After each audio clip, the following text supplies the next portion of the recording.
Greetings, everyone, and welcome to Progressive Discussions. I'm your host, James P. Madonna, as seen on the web since 2007. It is the beginning of March 2023.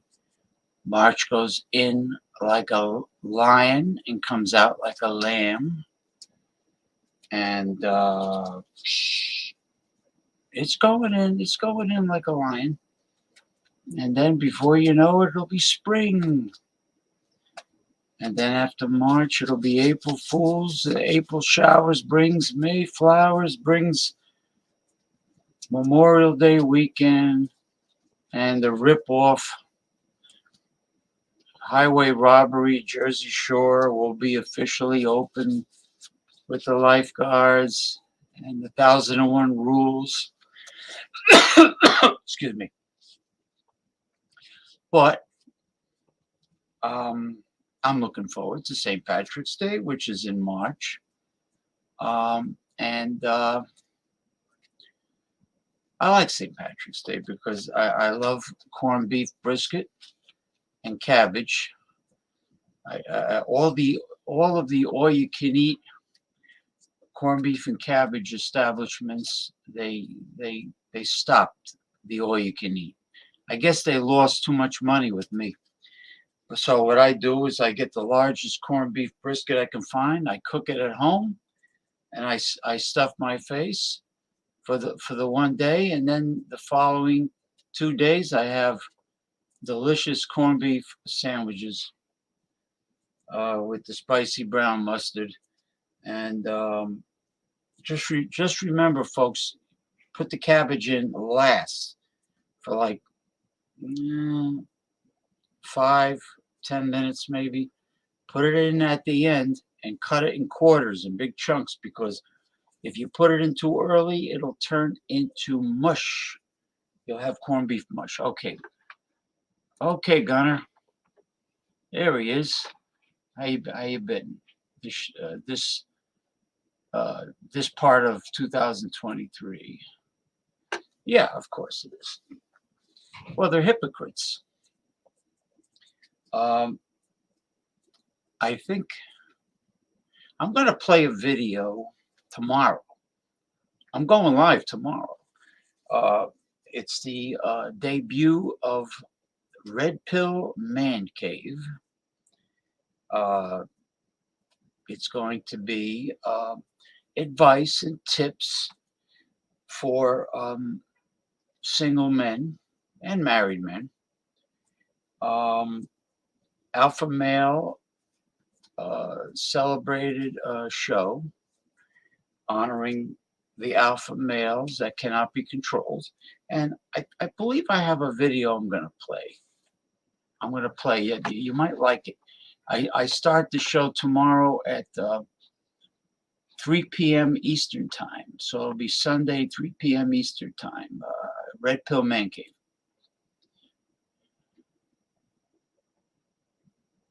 Really? I got to check him out. Are you familiar with Coach Greg Adams? He's pretty good. I got to check this guy out. Thank you, Gunner. Oh, good morning. Good morning, my dear Masumi. Masumi from outside of Tokyo, Japan. It is now, I believe, a little after 10 a.m. Sunday in the Tokyo area. So good morning to you, Masumi, and thank you for stopping by. I appreciate it. Okay, Masumi in Japan. Yeah, Coach Greg, he's been around for a while. He must excuse me. He must receive a lot of money through Patreon, because, like, sometimes he takes really lavish vacations. You know, I think one time you mentioned Tahiti, or, well, there. Oh, you're very welcome, Asumi. There was a banner that was sent to me by a friend, and I thought it was interesting. It showed a very attractive younger woman having dinner with some dude, and she's at the table, and she's spending a good part of the evening staring at her her mobile phone, texting somebody. Now, talk about disrespect. So this guy is going to get stuck with the tab for dinner and possibly drinks. This sucker is going to get stuck with the tab, and she's texting someone else. She's not giving any attention to the man that she has a date with, the man that's on the other side of the table. Real disrespect. He's a sucker, obviously. So what was recommended in the banner was that, and this will be advice that I'm going to give tomorrow also, is that men should excuse themselves to the restroom, to the men's room, get their car keys in their hand, quickly expedite the premises and tell the hostess she's paying for the dinner, get right in the car and take off, because she's taking him for a sucker. Okay, now I'm going to start off the show with a whole bunch of topics. Okay,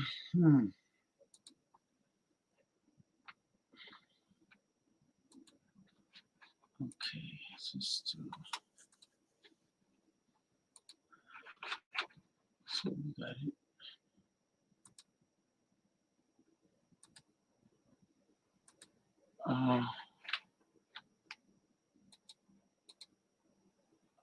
that's not it. Wait a minute.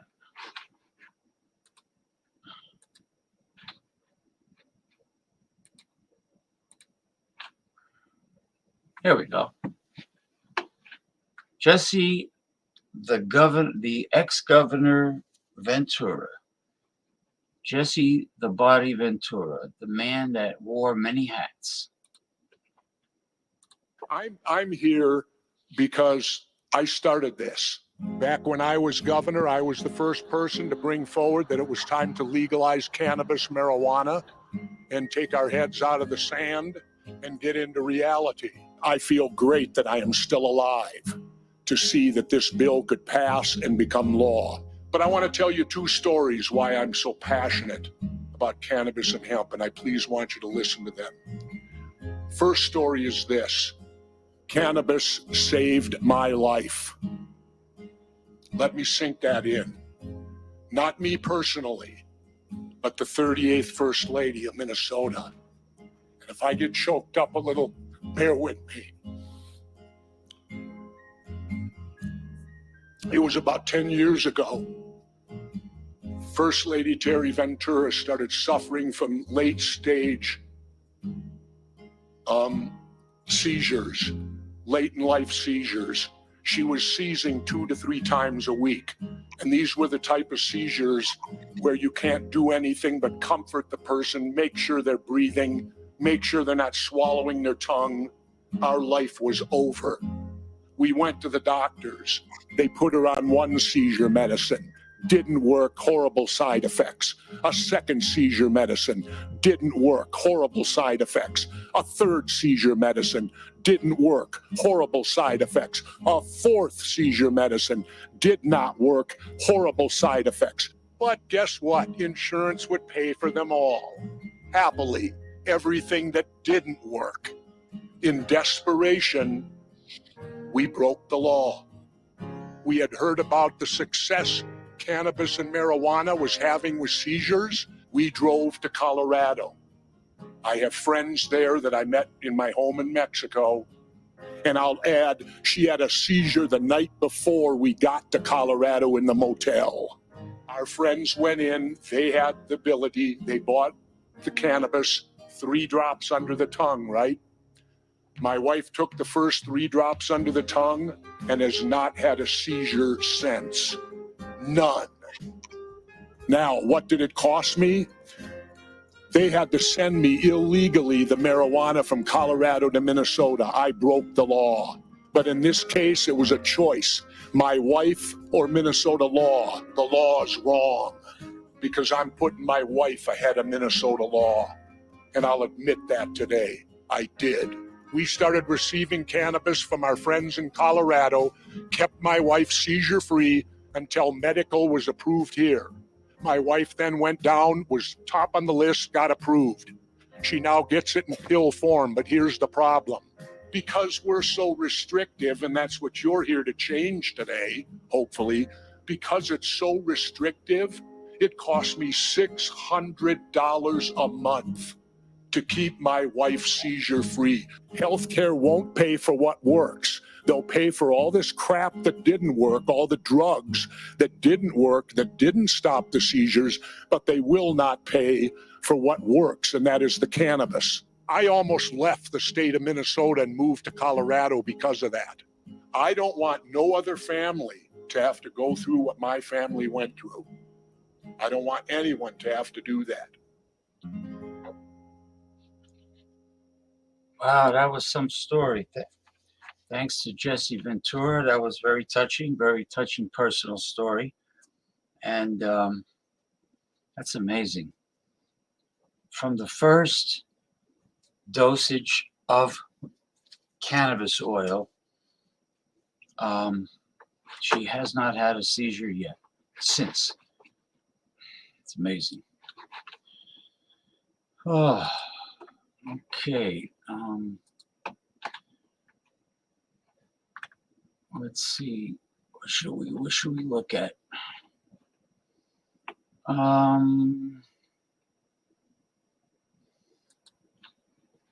Okay. This is, I don't know. This is not a video.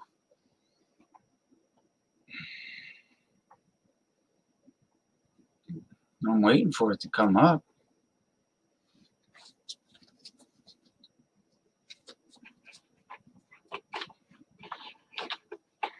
How is it taking so long? Let me try it again.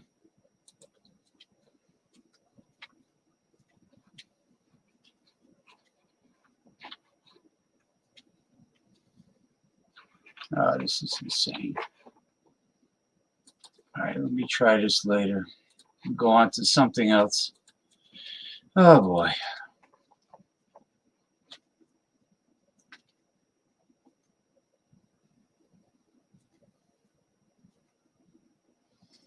There's always something going on with the internet, really. And I have high-speed internet.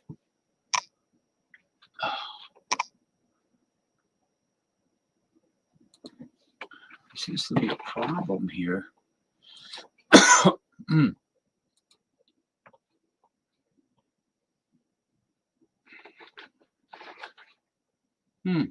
There is a problem here. Something is like sabotaging my ability to reach. No, that's a good one. I try to do the least important ones first.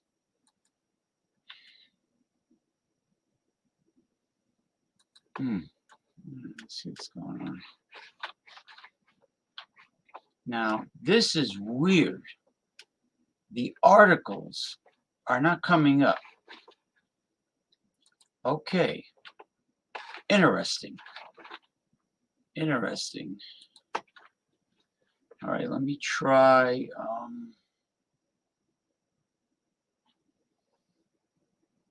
Try this one. Let me try to YouTube. Oh, that should come up.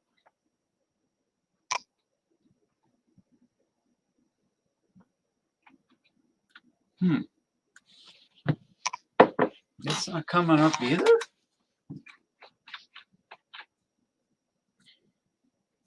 Oh, there we go.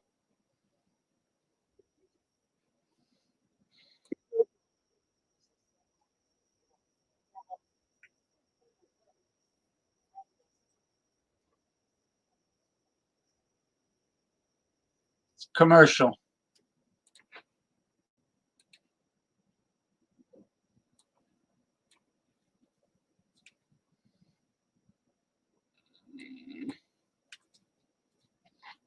It's doing this bullshit again.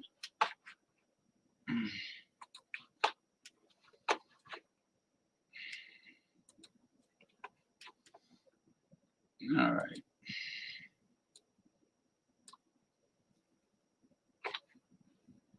This is insane. So sometimes I think this show, like others similar to this show, are being sabotaged by the powers that be. All right, and I say I have an itch in the center of my forehead that needs to be scratched. Whoever's trying to sabotage me. Okay. Oh, Jesus. Is a marginal sea of the Western Pacific. Remember when the start of World War II was triggered by Hitler's invasion of Polish territory, which prompted war declarations from both France and Great Britain? Well, the South China Sea, which has a total area of about 3,500,000 square kilometers, is a marginal sea of the Western Pacific Ocean that could set off a great war if China refuses to relax on their journey. Now, look at this map. Here is the South China Sea, a portion of the Pacific Ocean that spans over 3.5 million square kilometers from Singapore to the Strait of Taiwan. Clockwise from north, this sea is surrounded by 7 states, including the People's Republic of China, Taiwan, the Philippines, Malaysia, Brunei, Indonesia, or the number significant West South China Sea is to Malacca, without a doubt, the most commonly traveled. Just after 7 oceans, it is the largest body of water in the world, with an area of 1.351 million square miles. There was a big problem. China is not only breaking international laws and agreements, but it's also breaking into other countries' territories without their consent. Is China truly carrying out its strategy to attack 5 nations at once? If so, why? What could be the outcome of China's actions?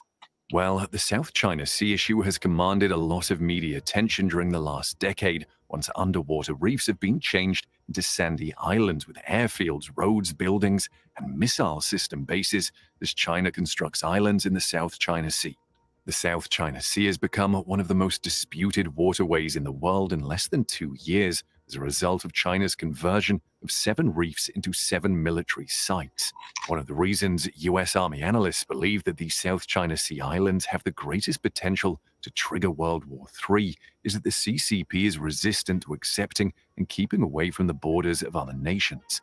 For you to fully understand what exactly is going on here, I'm going to break this video into 3 different segments. I'll explain why the South China Sea is so important to the world, why China is willing to start World War III in order to gain control of these marine areas, and why the United States needs to take action. The South China Sea isn't the only sea in the world, so why in heaven's name does everyone keep talking about it? Before I tell you why China is willing to engage in so many conflicts with other nations over the South China Sea, I'm first going to discuss what makes the South China Sea and the surrounding region so crucial to China and the entire world. This small sea in the Pacific Ocean, the South China Sea, is bordered by South China, the Philippines, Vietnam, Thailand, Taiwan, Malaysia, and Indonesia. Whether or not the region's fish stocks are quickly declining, it's expected to contain at least 28 billion barrels of oil, 266 trillion cubic feet of natural gas, and 1/3 of the world's marine biodiversity. As a result, this region is significant for the ecosystem. And in addition to all these reasons, the South China Sea is also a major commerce route. As of 2019, $3.37 trillion worth of global trade travel through this region each year. The Strait of Malacca and the South China Sea serve as the main routes to and from ports in the Pacific and Indian Oceans. Since China's economy and industries are significantly dependent on oil imports, China buys around 50% of its oil from the Middle East, and that oil travels across the South China Sea. Without a doubt, China is the world's manufacturing hub, and the sale of those made items to other countries is what drives the country's economic growth. The South China Sea is a major route for China's exports to the rest of the globe. From all indications, you can see that China places a lot of importance on the South China Sea. But does that imply that China owns it? Well, you'll find the answer to that question as you watch this video. Economically, there is a wide variety of marine life in the South China Sea. The enormous discharge of nutrient-rich water from the land and the upwellings of water in some parts of the ocean both contribute to this abundance. Yet, the heavily populated Southeast Asian region primarily obtains its animal protein from the sea, which is widely fished. Numerous species of tuna, mackerel, croaker, anchovy, shrimp, and shellfish are the most prevalent, and residents consume almost the entire catch, whether it's fresh or preserved. Additionally, substantial oil and gas reserves have been found beneath the South China Sea's surface. North of Borneo, east of the Malay Peninsula, and northwest of Palawan are the primary regions for hydrocarbon production. Furthermore, some of the busiest shipping routes on Earth pass through the South China Sea. The South China Sea and the Strait of Malacca serve as the primary passageways to and from ports on the Pacific and Indian Oceans. Typically, food and manufactured products travel south and oil and minerals move north.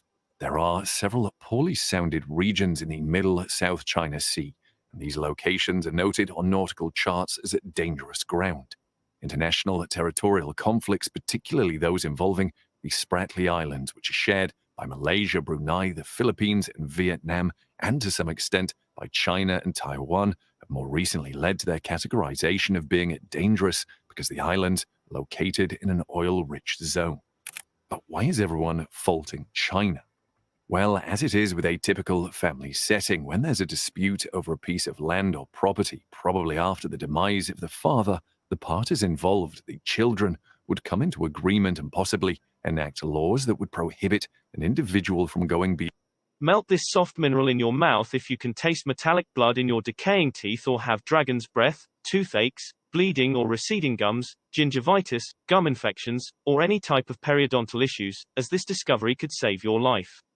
A recent discovery revealing why our ancestors, despite never brushing their teeth or going to the dentist, had better teeth than ours has been leaked.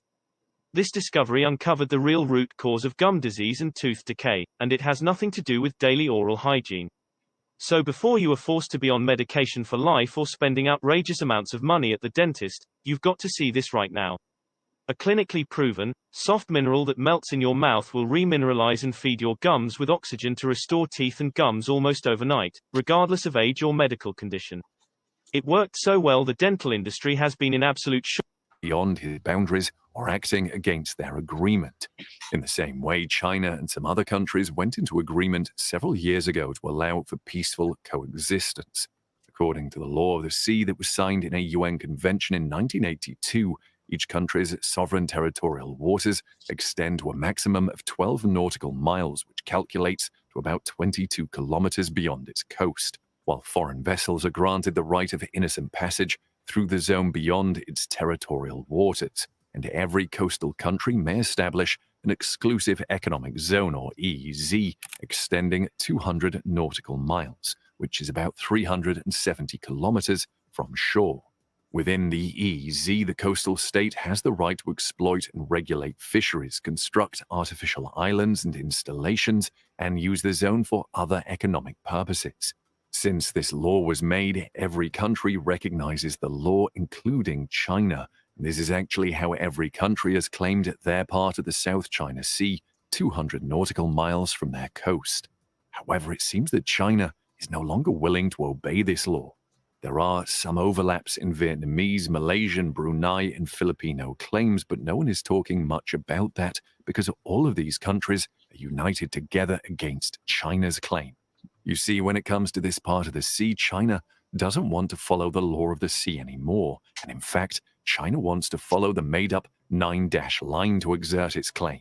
This 9-dash line covers almost 90% of the South China Sea, and the CCP claims that it's all part of China now. Well, in my opinion, claiming at least 90% of the South China Sea is more like claiming the entire sea for oneself, and that's exactly what China is doing. You may be wondering what is the reason behind this 9-dash line, since there are no laws or really anything that mentions it. Well, according to the CCP's reasoning, they believe that a Chinese explorer discovered the South China Sea, so therefore the sea belongs to China.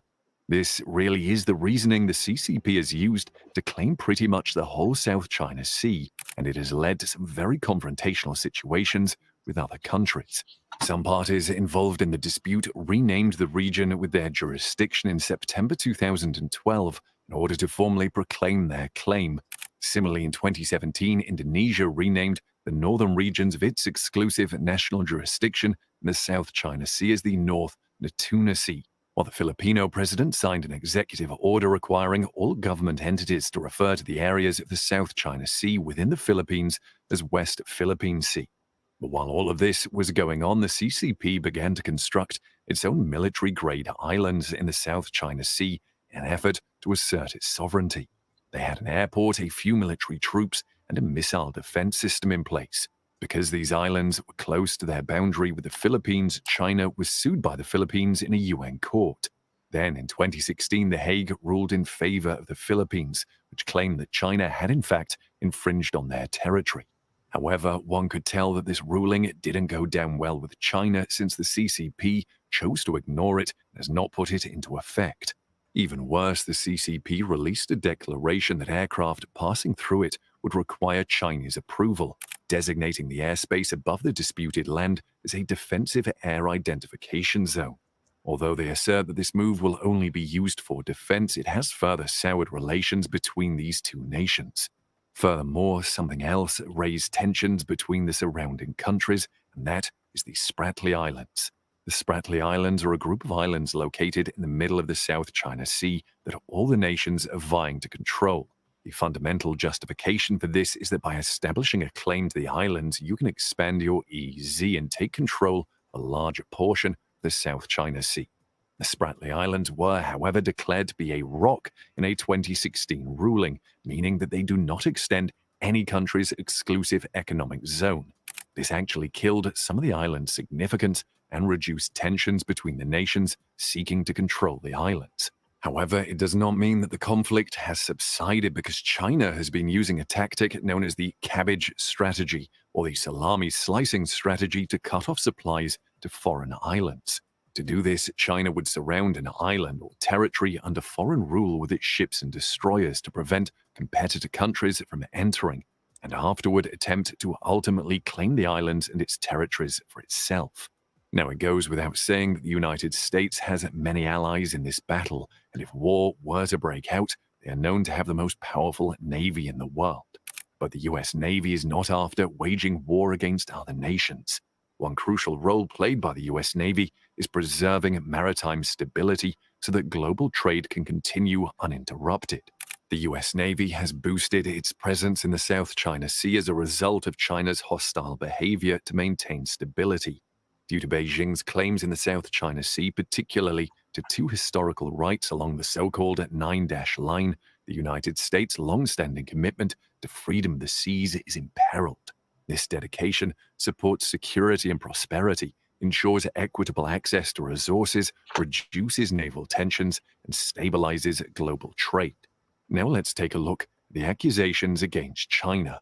Western authorities believe that China is making remarkable developments on many uninhabited land features in the South China Sea as part of its ongoing efforts to solidify its claims to disputed territory in an extremely important economical and commercial location.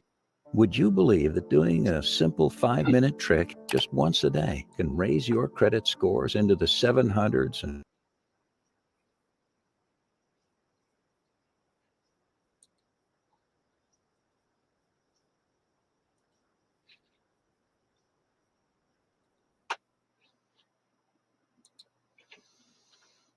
Okay. Well, it looks like President Xi is becoming the next Kim Jong-un. His he is a little too obsessed with power, and he is gradually being the bully of Eastern Asia, and between China and North Korea, there's a lot of tension with the other countries in that part of the world, including Japan, South Korea, Philippines, Taiwan, the countries that he mentioned. They're not respecting any UN laws, and they're gradually pushing little by little for World War III, unfortunately. Japan, after Kim Jong-un fired missiles over Japan, the president of Japan decided enough is enough. Japan is going, as soon as possible, is going to start building up its military once again, because they didn't know what those missiles were carrying. They didn't know if there was any nuclear warheads on those missiles, and he sent the missiles over Japanese airspace. So Japan is, for the sake of security in the region and distrust of some of its neighbors, they're rebuilding a high-tech, possibly super high-tech, knowing Japan, military once again. And China's pushing buttons between the spy balloons and what they're doing in the South China Sea. It's a very long video. I didn't want to extend it any more than it was. Okay, now, this one is actually exciting in regards to the United States and the scientists working secretly, classified information in regard, I mean, I mentioned high technology. Super high technology is the best term for this bit of information. Let's see. That.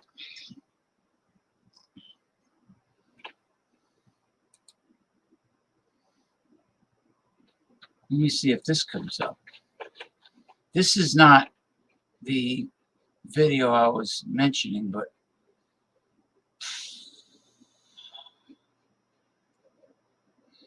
I'm having a hard time bringing up anything in regards to the internet. It's really giving me a hard time. It's horrible. Let me try this.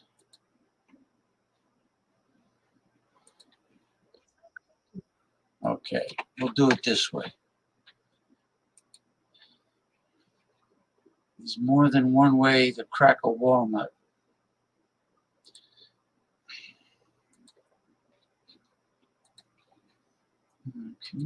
Okay.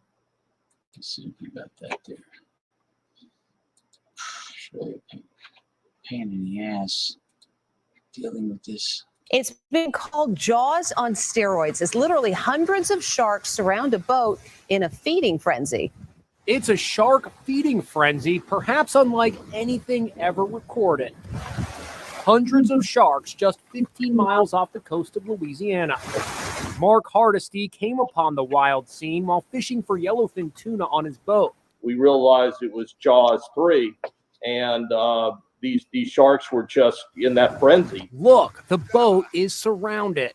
It's almost like the sea is boiling. They even slapped against the side of the boat and drenched fishermen with ocean spray.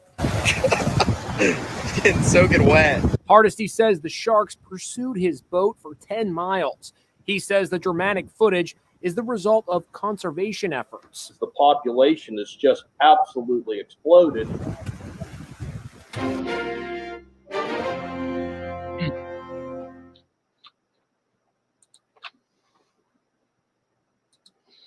Okay. Now, the very strange and unusual behavior of these sharks, plus, if I can open up this other article, plus the many whales and dolphins that have been showing up dying or dead on America's beaches is proof that something is really screwed up. Okay, you never see sharks in a feeding frenzy behaving like piranha fish, and with global warming, the population of hazardous varieties of jellyfish is exploding, and sharks are coming closer to shore because of global warming. But getting back to whales and dolphins beaching themselves and dying on the beach, they have discovered that the wind farms, the excessive number of windmills, the wind farms, are screwing up the sonar, the natural sonar of whales and dolphins. Okay? And who knows, possibly other forms of marine life. Let me see if I can get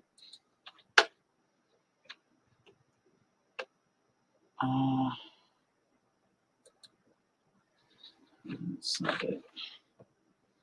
I'm gonna have to do. Let me see if this will come up now. I try to open up the article about the dolphins and whales beaching themselves and dying on the beach, having their sonar screwed up by wind farms. I think it's should be opening up now.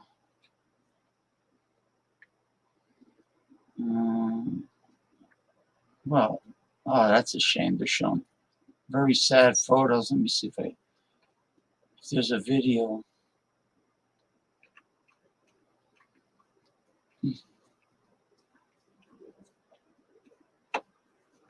All right. Nevertheless, I'll just open up.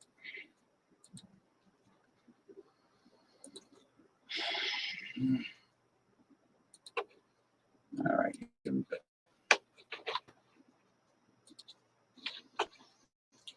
As you can see, it says here, New Jersey, I guess it's radio station 101.5. More dead dolphins and whales keep washing up in New Jersey. There's an image of dead whales washing up on the beach. And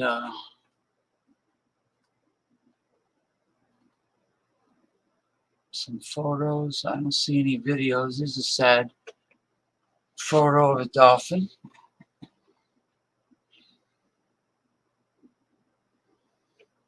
Now, Governor Phil Murphy doesn't believe that the windmill farms are screwing up their sonar. He just thinks it's a theory. He doesn't believe it.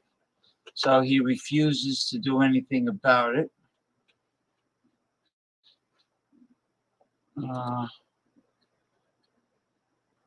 And it's being investigated right now. It's really a shame. But yeah, there's a problem with internet connection. I mean, not the connection with my live stream. I mean, not yet, thank God. Knock on wood. I just wanted to present this article. All right.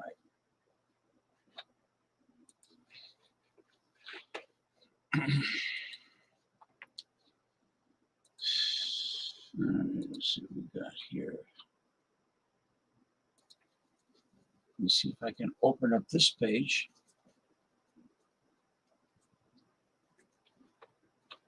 All right. Here we go again.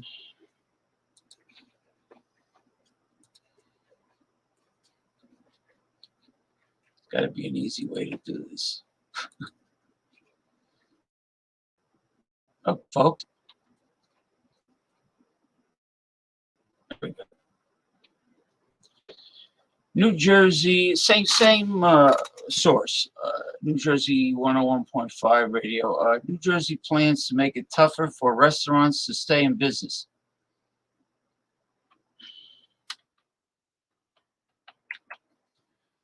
Last year, many of us noticed that certain. Let me get rid of this advertisement. Last year, many of us noticed that certain small mom and pop restaurants were tacking on a 3% surcharge if you use a credit card. That shouldn't apply to a debit card, though, should it?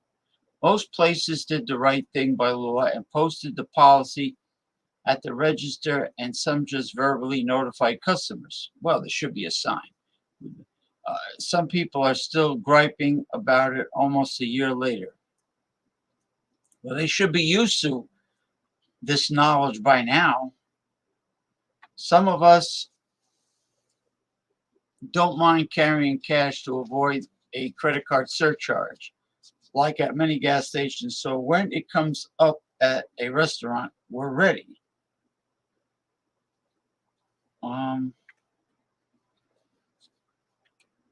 What's this? Oh, it's advertisement. The credit card companies charge a hefty percentage to restaurants for the convenience of taking credit cards. Convenience should be common in our society by now. So if we are levied a similar surcharge for the convenience of using the cars. Customers should understand, but they don't. Oh, so the banks are fucking over the businesses, and that's why they're passing it on to the customer. See, shows you how greedy corporate America is between banks and insurance companies. Most people have no idea the blood, sweat, and tears that go into operating a restaurant. Yeah, it's a horrible schedule.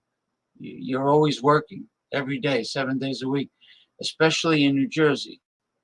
The state is after you the state is after you for every little thing.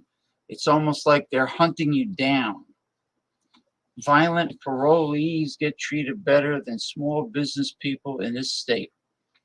So it's no wonder that any attempts at survival would be met with resistance from the state of New Jersey. There is a proposed bill in the legislature that will make it illegal to make the cash paying option less expensive.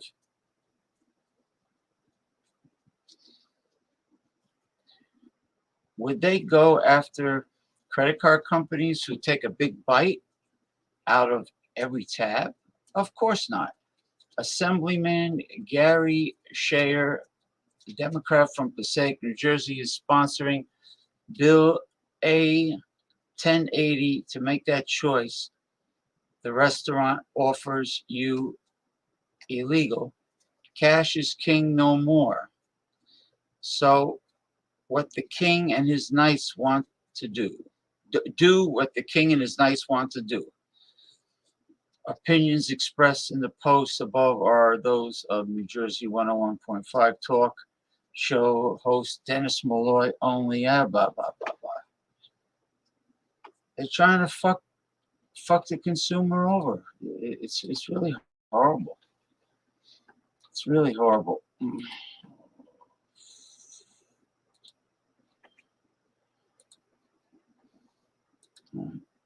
I'm trying to save the best for last. Let me see.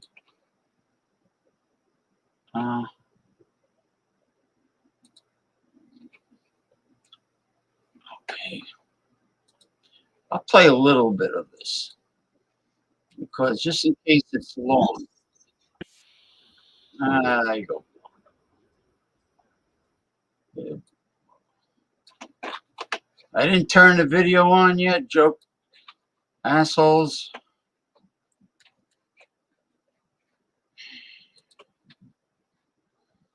All right, here we go.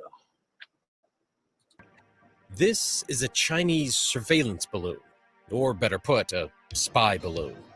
It was just shot down off the coast of North Carolina after it had traveled across U.S. territory for a few days.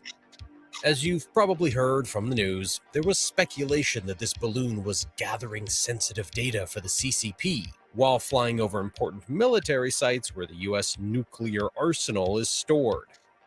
China claims that this is a scientific balloon that's used for weather research. But the same balloon is flying over sensitive sites in the USA.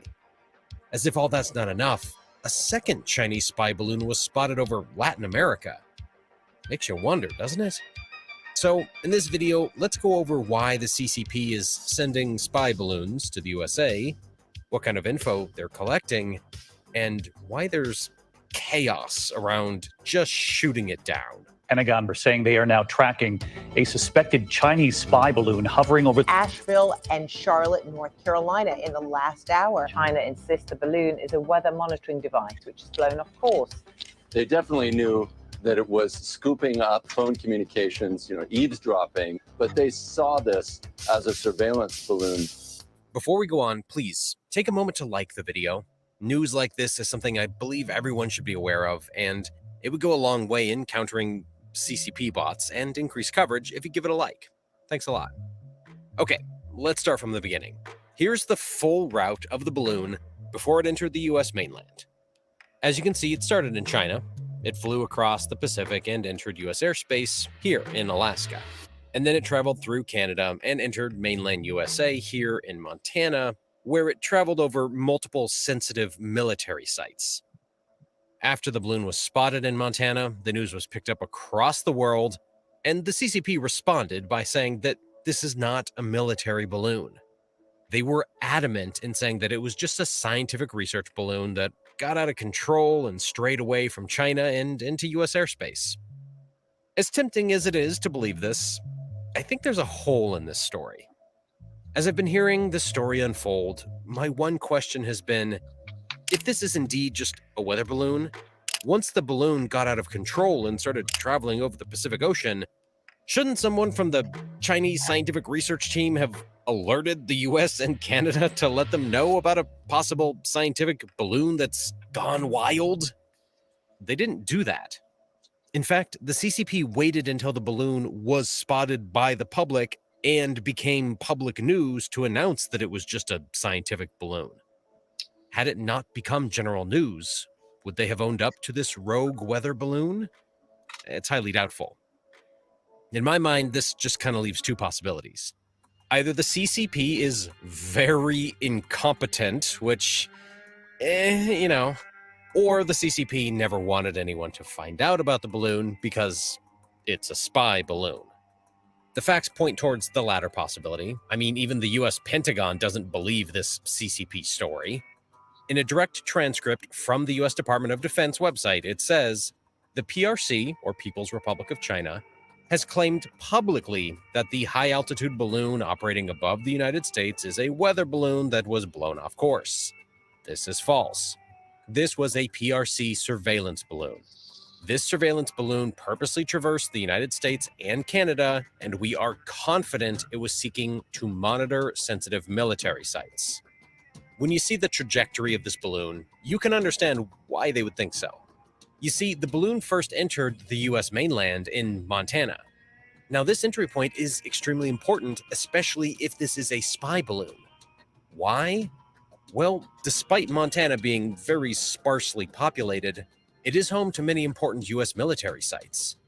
The balloon was first spotted over Billings, Montana, which is only a couple hundred miles from an important military base where the US stores intercontinental ballistic missiles. At that distance, foreign espionage tools can be a huge threat to US national security, and everyone knows it.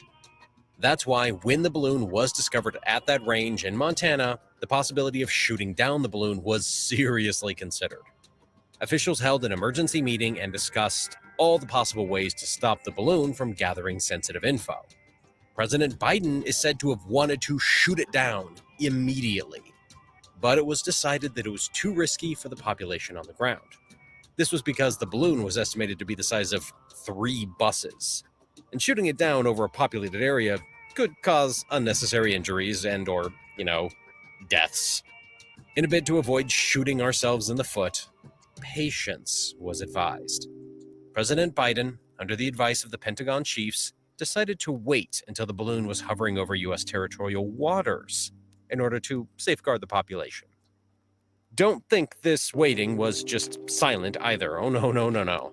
U.S. officials clearly expressed their anger and disgust over what happened.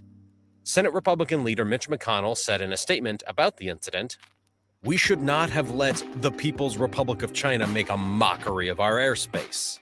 And he's not alone in this sentiment either. Transportation Secretary Pete Buttigieg said, "The U.S. has made clear that this is an unacceptable intrusion into American sovereignty."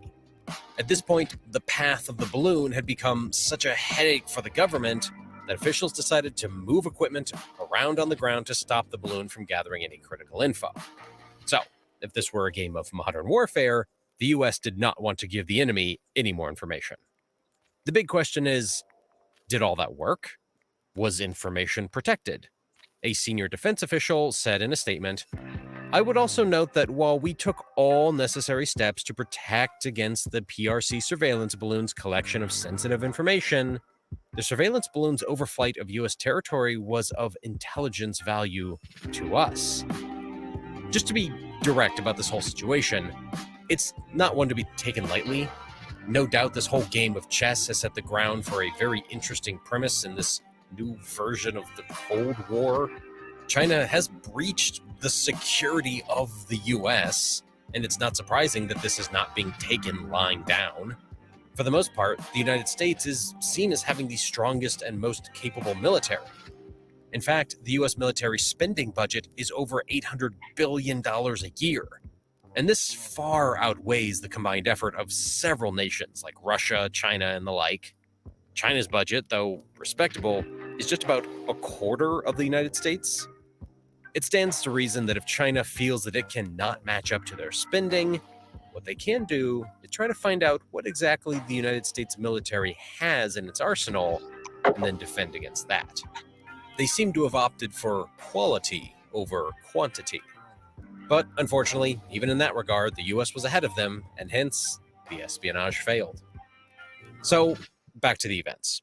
Determined to put an end to these shenanigans, President Biden made the call, and an F-22 Raptor fighter from the 1st Fighter Wing at Langley Air Force Base, Virginia, fired one AIM-9X Sidewinder missile at the balloon.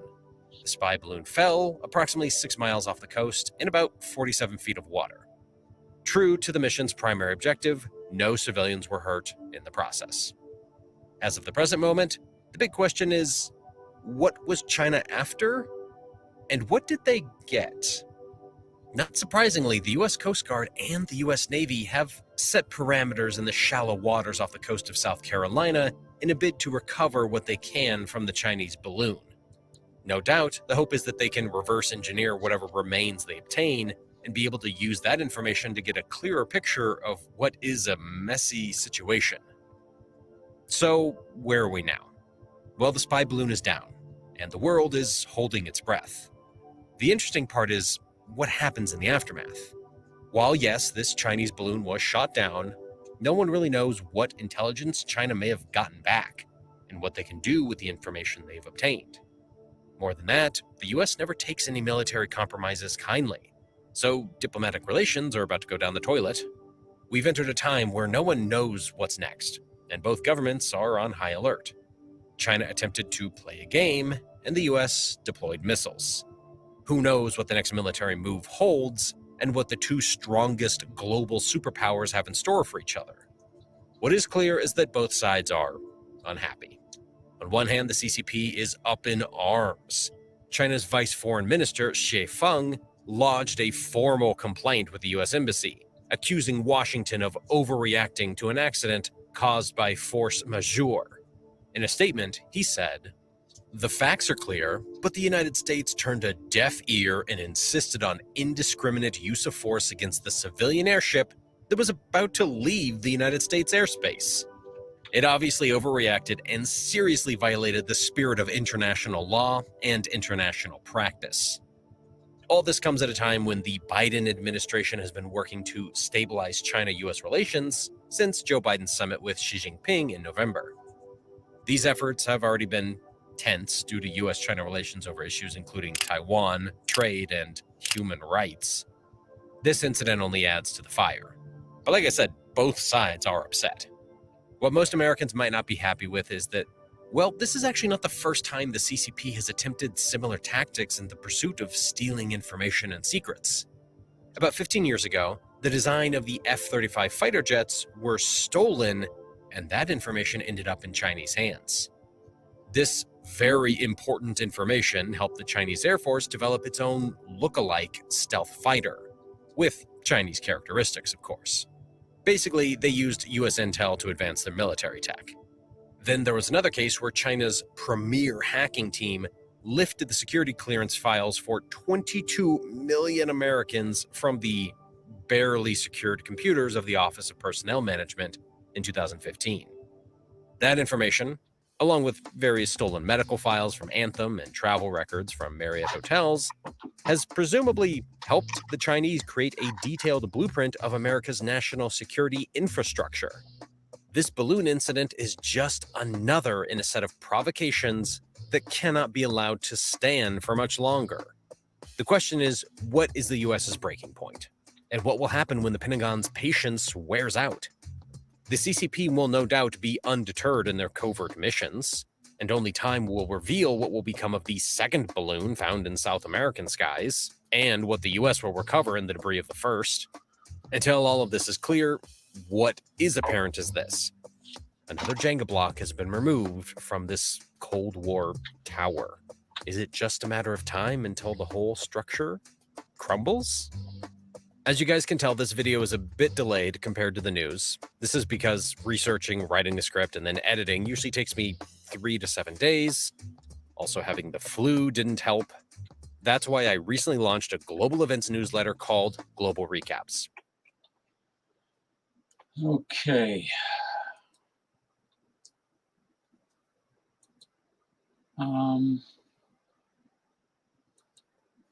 Let's see.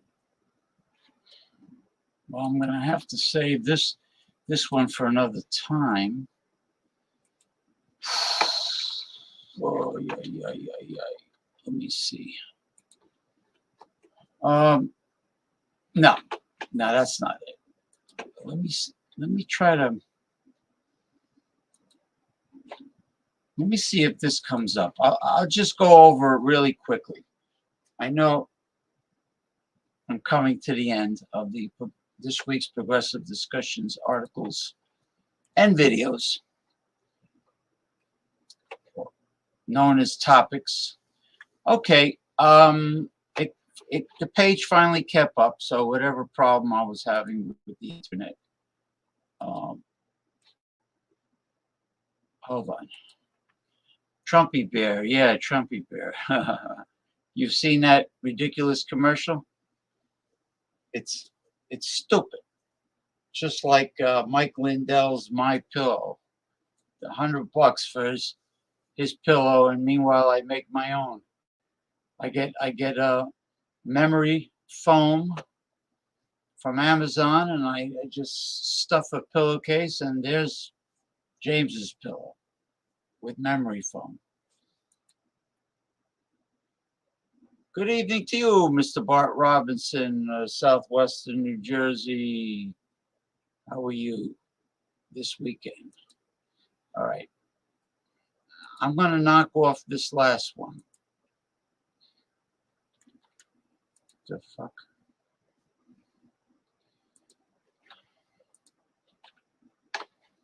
Now, this has to do with people dumping. Well, it's just one example, one of many examples of people dumping unwanted pets in the wild or in the waterways or wherever they're living because they decided they don't want it anymore. You know, Americans are like impulse buyers, and but you don't do that with a living thing. And it was illegal. In this case, it wasn't Americans. In this case, it was British Columbia, Canada. And the situation here with British Columbia, Canada is people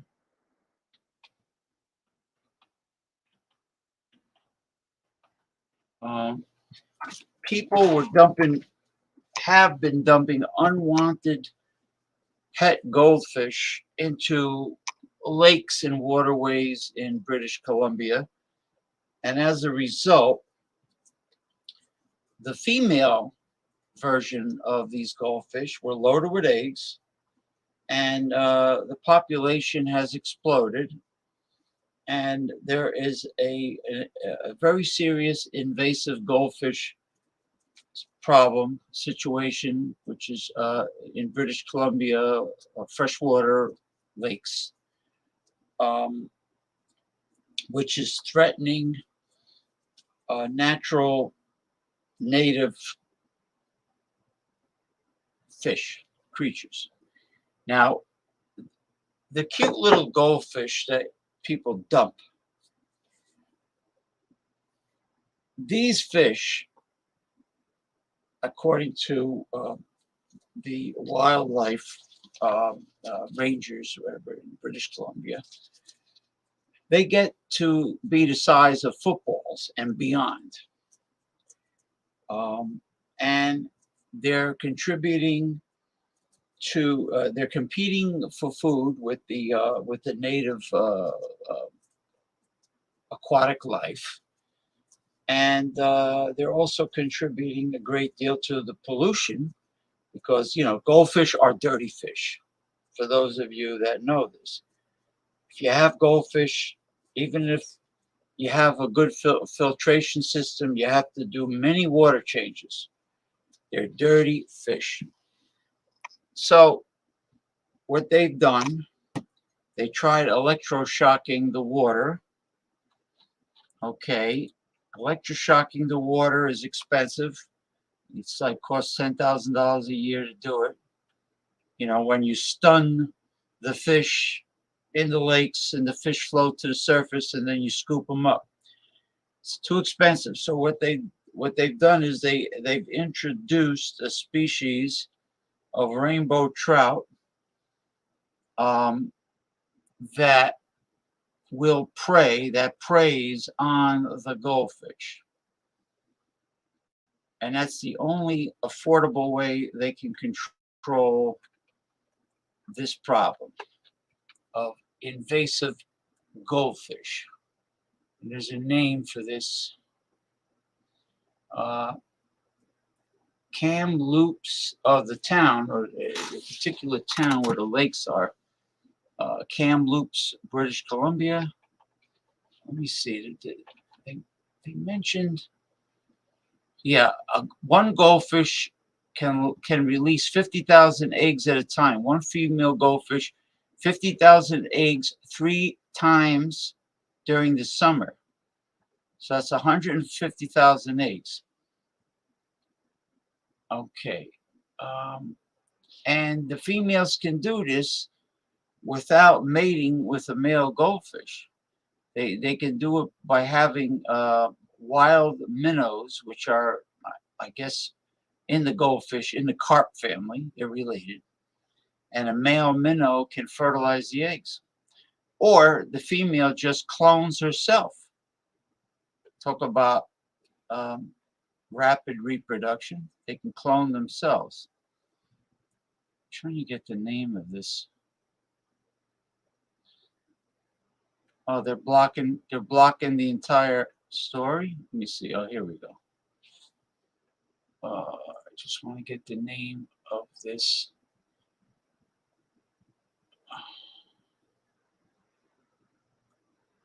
This particular type. Oh, horsefly strain of rainbow trout.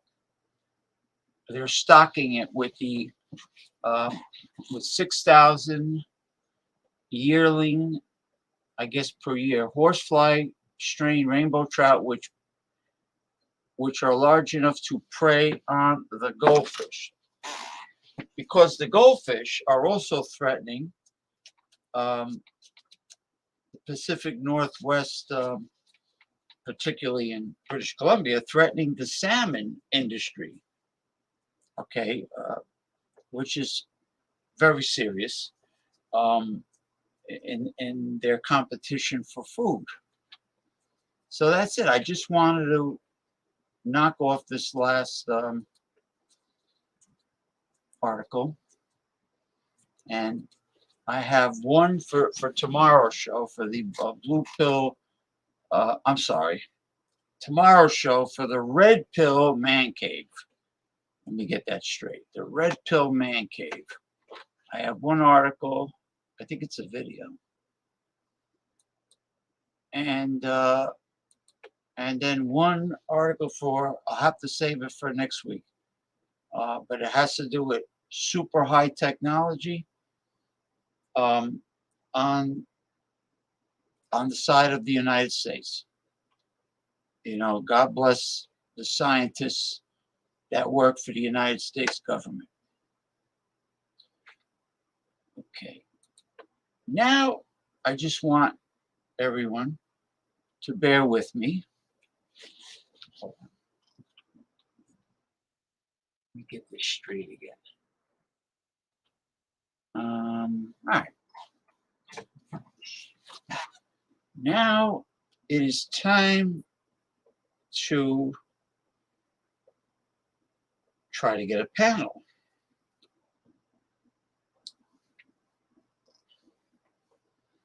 And I have it all set.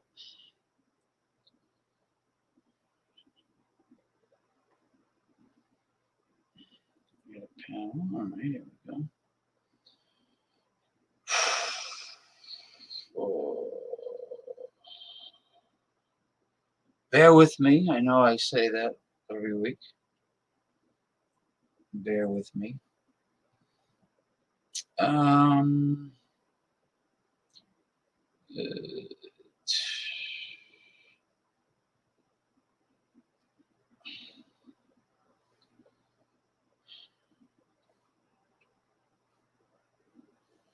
all right.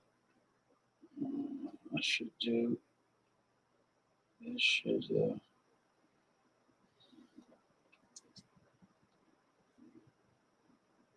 Eh.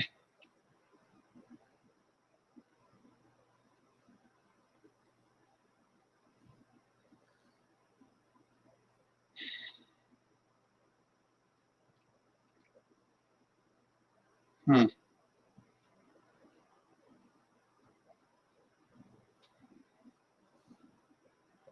Okay. Oh yeah. When I used to go to the Royal Hibachi Buffet before the pandemic, I video recorded every single time I went there, and I've done it with the all-you-can-eat sushi, and it was really high-quality sushi. Everything was very fresh. I mean, I can't complain at all. I loved it. You could tell immediately by that fresh, salty ocean smell of fresh seafood. No ammonia smell, odor, no ammonia odor whatsoever. The flavor and the smell of it, you could just tell it was super fresh, raw seafood that went into their tekamakis and their sashimis.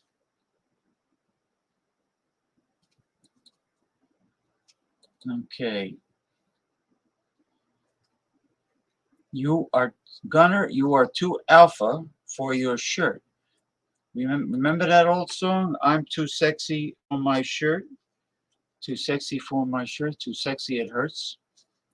Remember that song? Who did that? Like an Australian or something? I am too sexy for my shirt. Too sexy for my shirt. Too sexy it hurts. I know.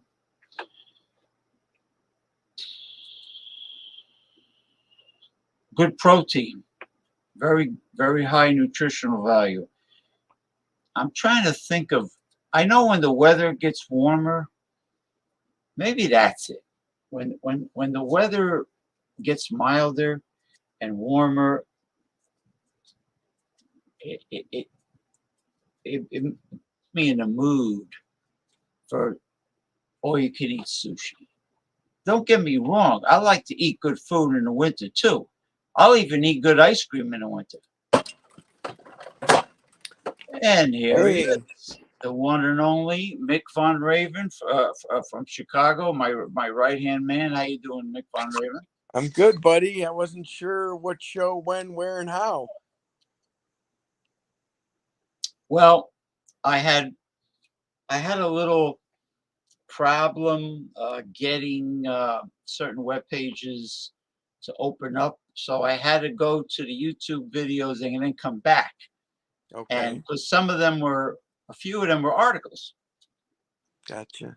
So when I got done with the videos about the shenanigans that China's been pulling, disobeying international laws, UN laws, and I just had one last. I mean, there was one video of the advancements that American scientists have made that is going to blow your mind. I mean, I'm going to have to save it for the next progressive discussions, but it's cool. Unless I have time to do it for the Red Pill Man Cave tomorrow, but nevertheless, it has to do. It's like Star Trek oriented high technology. Nice. I heard they found a planet like 3 times the size of Earth. Even more than that. But Yeah. it's so far that, I mean, it takes forever to go around the sun once. I mean, it's really that far, and it's I guess it's a rock. Otherwise, they would have said it was a gas planet like Saturn. Jupiter. So is Saturn gas or just the rings are? Nah, it's gaseous. Okay. Yeah, a lot of them are gaseous, except for the 2 that nobody could go to, even if they wanted to. Venus and Mercury are solid, but they're near the sun. Yeah. Pluto, Pluto is solid, but it's too far from the sun. Yes. And then there's Mars, but the rest are all gaseous. So I don't know what that means. I don't know if there's anything solid when you go down. Gaseous, yes. Gaseous, yeah. We're not the kind of, we're talking about toxic gas, not Taco Bell gas. Not ass gas. Not ass gas. No. No brown water blowouts. So I wasn't sure because I didn't think you'd send me a link tonight. That's why I was asking what's going on. So listen, if I say I'm going to send links out, bet you bottom dollar. I thought that was going to be. I thought tomorrow was the red pill and tonight was pro wrestling or something. No.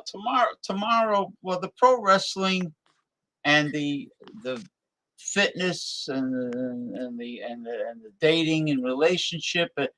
It's all related. I'm sports or whatever. It's all part of the man cave.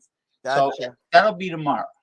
Okay. Which means when I start the show, I don't have anything serious to read or play. I just have one video that I don't know if I might have sent it to you. I don't even remember. The one about the bitch that was working out in the gym and the blind guy, and yelled at the blind guy to stop staring at her. That was really bad. That's pretty like cold-hearted, man. That's like no compassion. And just really stupid. And it's stupid. He said and even though he proved he was blind, the manager of the gym was still sucking up to her, telling him, "Well, you stooge." Yeah, that guy was extra dumb. Yeah, like, oh, you still can't be staring. Staring, you blind man. Yeah. Yeah, you can't be staring at any women here making yelling at the deaf. You know. And how the hell does he know what he's staring at? Who or what he's staring at? Yeah, exactly. Oh, there's definitely a deficiency in brain cells in America today. I sent the links out. Let's see you.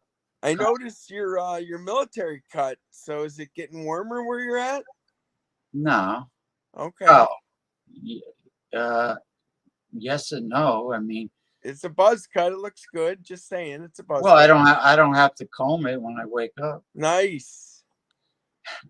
And I feel cooler on my head. I bet you do. I mean, it looks like you had a haircut like that when were you in the Navy? Yeah, it's nice. It's like Velcro. Feels like Velcro. You're going badass, man. When I put my watch cap on, the black knitted cap. Yes. It takes me a while to pull it off because it sticks like Velcro. It like yeah. Yeah, it has like a Velcro effect. But I saw they've been advertising the Clint Eastwood replica hat. They're going hat crazy. They've got hats from other shows, the Kung Fu. They got hats from. It's a hat company gone wild on Facebook with advertising. Oh, you mean you're seeing the same advertisements for hats? Your different favorite stars with hats that you don't necessarily need. There were Man with no name, and then not someone else. I don't remember who. There were hats from movies worn by movie star, and then they're replicas for those that for those that need hats from movie star replicas. like the pork pie. You see the one they call the pork pie? Possibly. I saw so many. And I wonder if that's a hat, if you're doing doggy style to somebody, if that's the type of hat you wear, the pork pie hat. I don't know. I could go hatless when I'm doing that. So I'm still trying online dating, and it's not like shooting fish in a barrel. It's the opposite. It's real hard to snag a real live, normal person. So many have had no cars, don't drive. That's the key. That's the key word. Normal. Yeah, living in the hood. Yeah, I can't do it. No. You don't need that. You don't need that. And you know what? If they're in your apartment and you're doing something in the other room, they'll go through your things and steal from you. Okay. I don't know if I've had anyone steal from me, but I have had women try to run my life. Yeah, who hasn't? Well, I've had. That's the old look over there, not over here routine. Don't pay attention to that man behind the curtain. Yeah, I'll just do anything, and you can't do a thing. No, I've had. I was involved with Spanish girls that went through my wallet, my dress. What? Yeah, because they think that all men are cheats, and they're like cheat. They don't trust any men, and but then again, they came from dysfunctional families, so. Okay. So if their relationship with their father was not good, or if their father left their mother for a young chick, and that's not good for their. They're probably gonna be sour, possibly on men. So okay, but you don't need the drama. Just I need companionship. I don't know what happened to that. What happened to spending weekends together with a nice lady? Come on. Oh man, need one of those androids. No, that's not a nice lady. No thanks. I'd rather have the live human. Android woman would be not loving enough for me. Mick Von Raven. Mick Von Raven. While you eat that human food, could you please plug me in?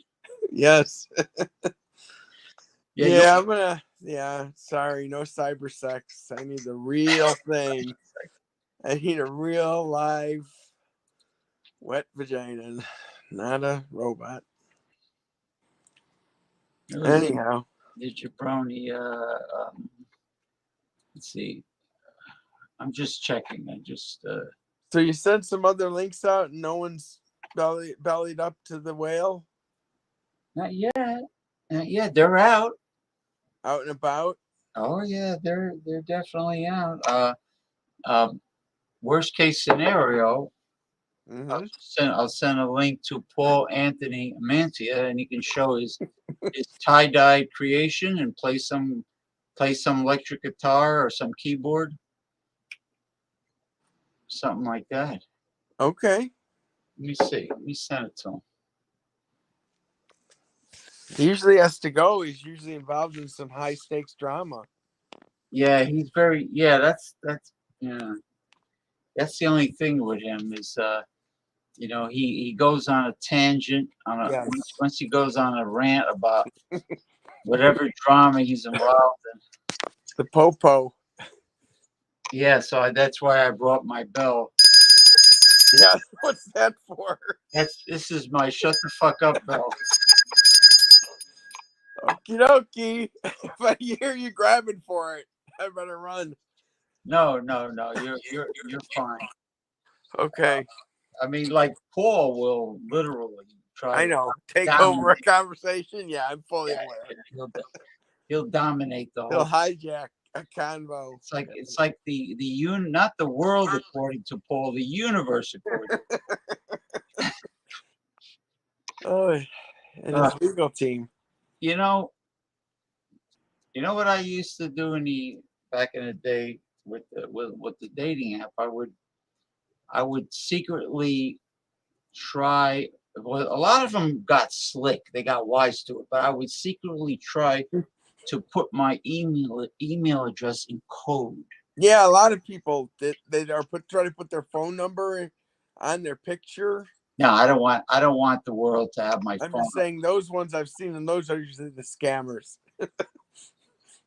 Yeah, I wouldn't do no, not You the phone. you snuck your email on your account and didn't pay for it, and they saw it and did what? No, a lot. Either there a lot of dumb fucks out there that can't decipher the code. You mean like a bot? Yeah, probably. Well, or they can decipher the code and they expect the men to all pay for the membership. Now, if the woman expects the man to pay for a silver package membership of what? Of the lame ass dating app. Okay. Oh yeah, I hear you now. Then she probably expects the man to pay for everything else. Okay. Most likely. And ain't gonna happen with me. Because I'm no sucker. Yeah. So anyway, people out there, get ready tomorrow. Red Pill Man Cave. This is the Red Pill preview. Yeah, you like my front cover? Yes, it's cool. It's got the kings. Cool. It's got the fingers pointing to the king's crown. I bought an Apple Watch, and every time I talk too loud, Siri wakes up or Alexa, whoever the hell it is, wakes up and starts saying, "I don't know what you're saying." Now, do they have I think there were advertising on the artificial intelligence YouTube videos that there's an app where you can converse, not for sex, but for information and for conversation and advice with an android. I thought you were gonna say a pimp, because like a pimp could give good advice out on how to get women. Well, an android wouldn't know. They wouldn't know how to get pimp would be how to procure a woman. So you're dealing with an android. I'm going with a pimp to find women. Not that I'm into hookers. I'm just saying that's the direct line. If you want to find a man that knows about women, a pimp would have the caveman approach, I would think. Whatever it would be, it's not true love. I'm not advocating it. I'm just saying it's probably better than what an android could come up with. Yeah. Well, Android probably want you to put your dick in a light socket and then turn it on or something. I don't know. Now the banner. Yeah. Well, yeah. I don't want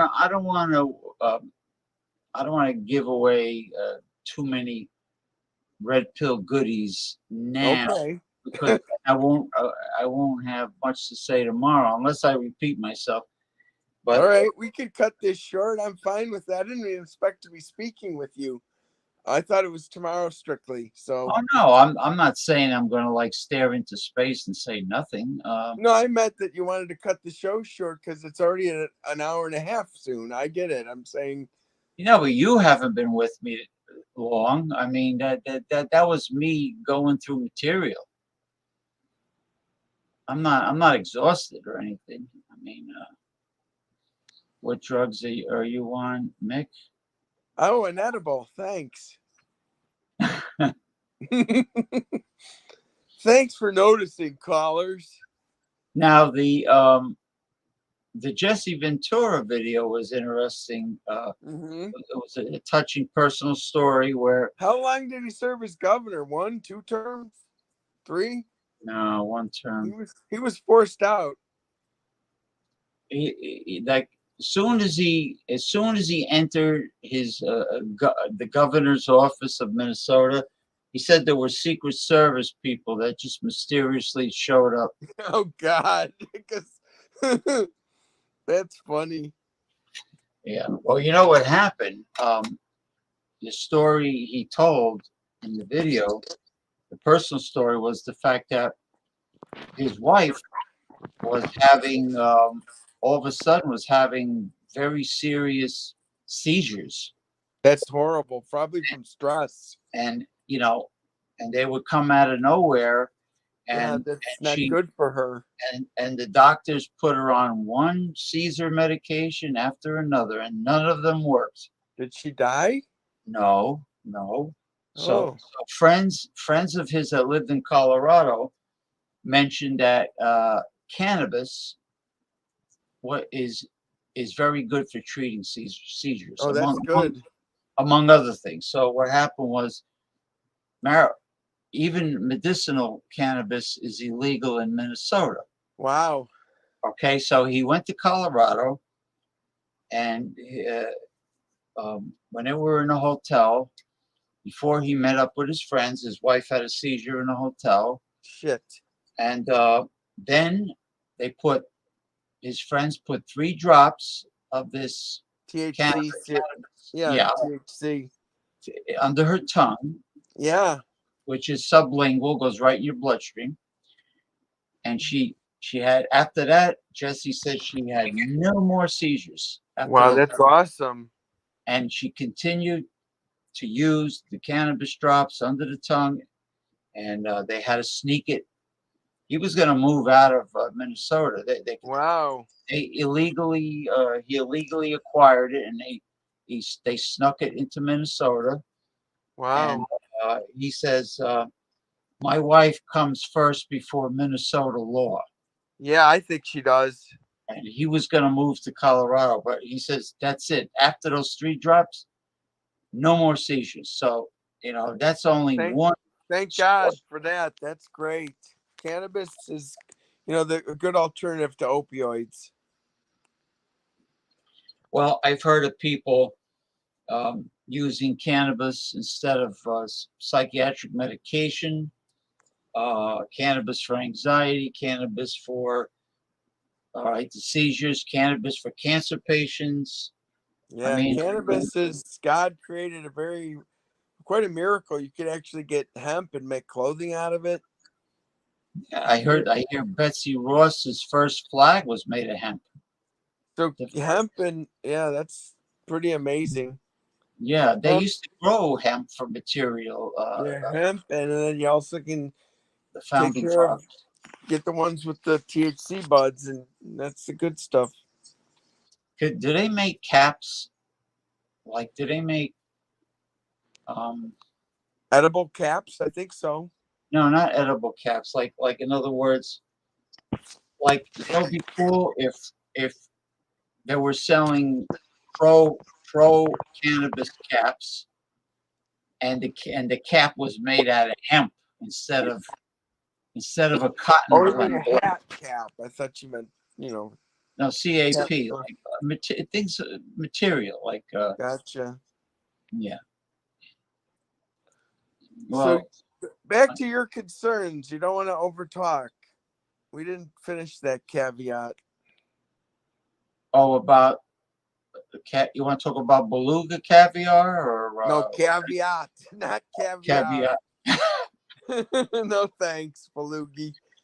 So I was saying, this is an impromptu talk. If you want to end it early because you're concerned about we're going to leave it all out there tonight. I'm in agreement, and we could sign off at any time. There's always something nice to talk about. I mean, you just said before you didn't want to. All no, right. It doesn't have to be. It doesn't have to be red pill man cave talk. It could be what did you have for dinner tonight? Leftover pizza. What did you have? Leftover. I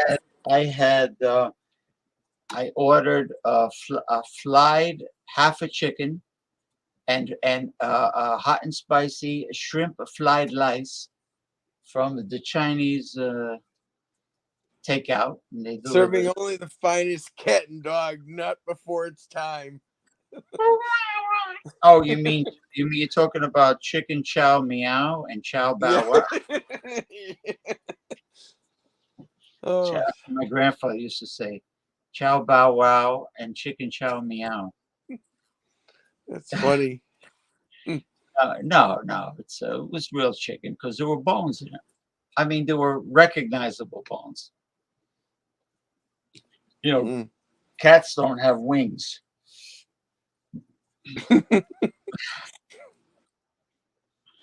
And let's see.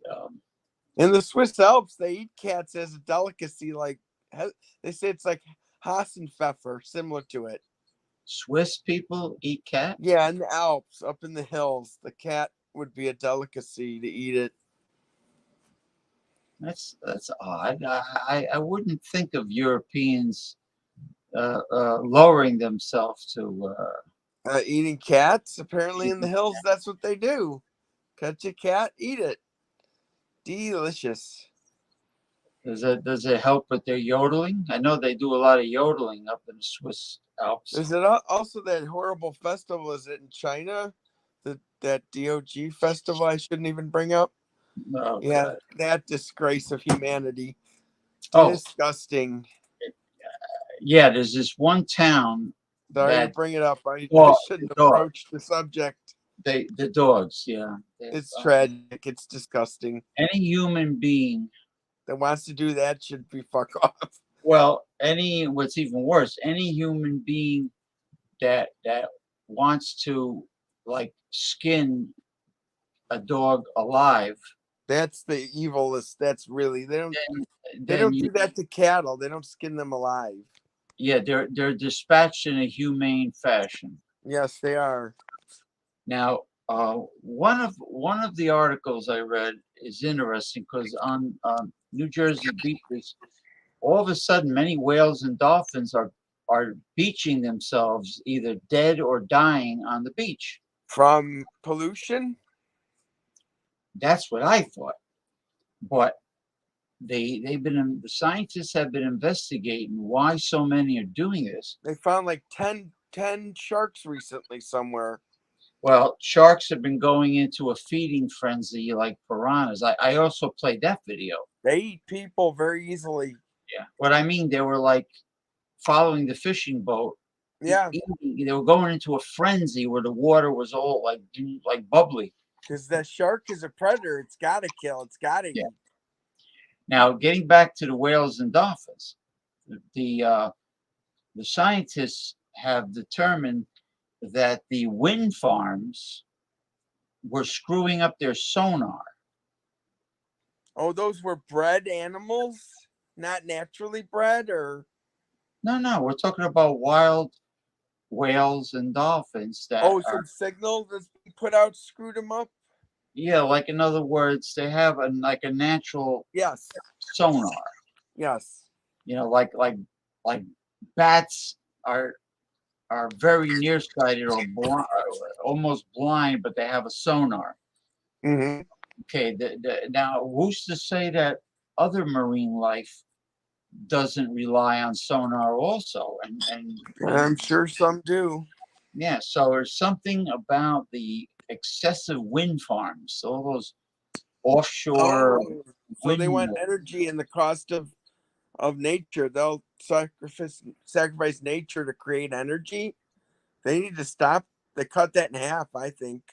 Well, they don't really need the wind farm by the ocean because they have a hydroelectric buoy that, you know, in the choppy ocean water, as the buoy goes up and down in the water, it produces electricity.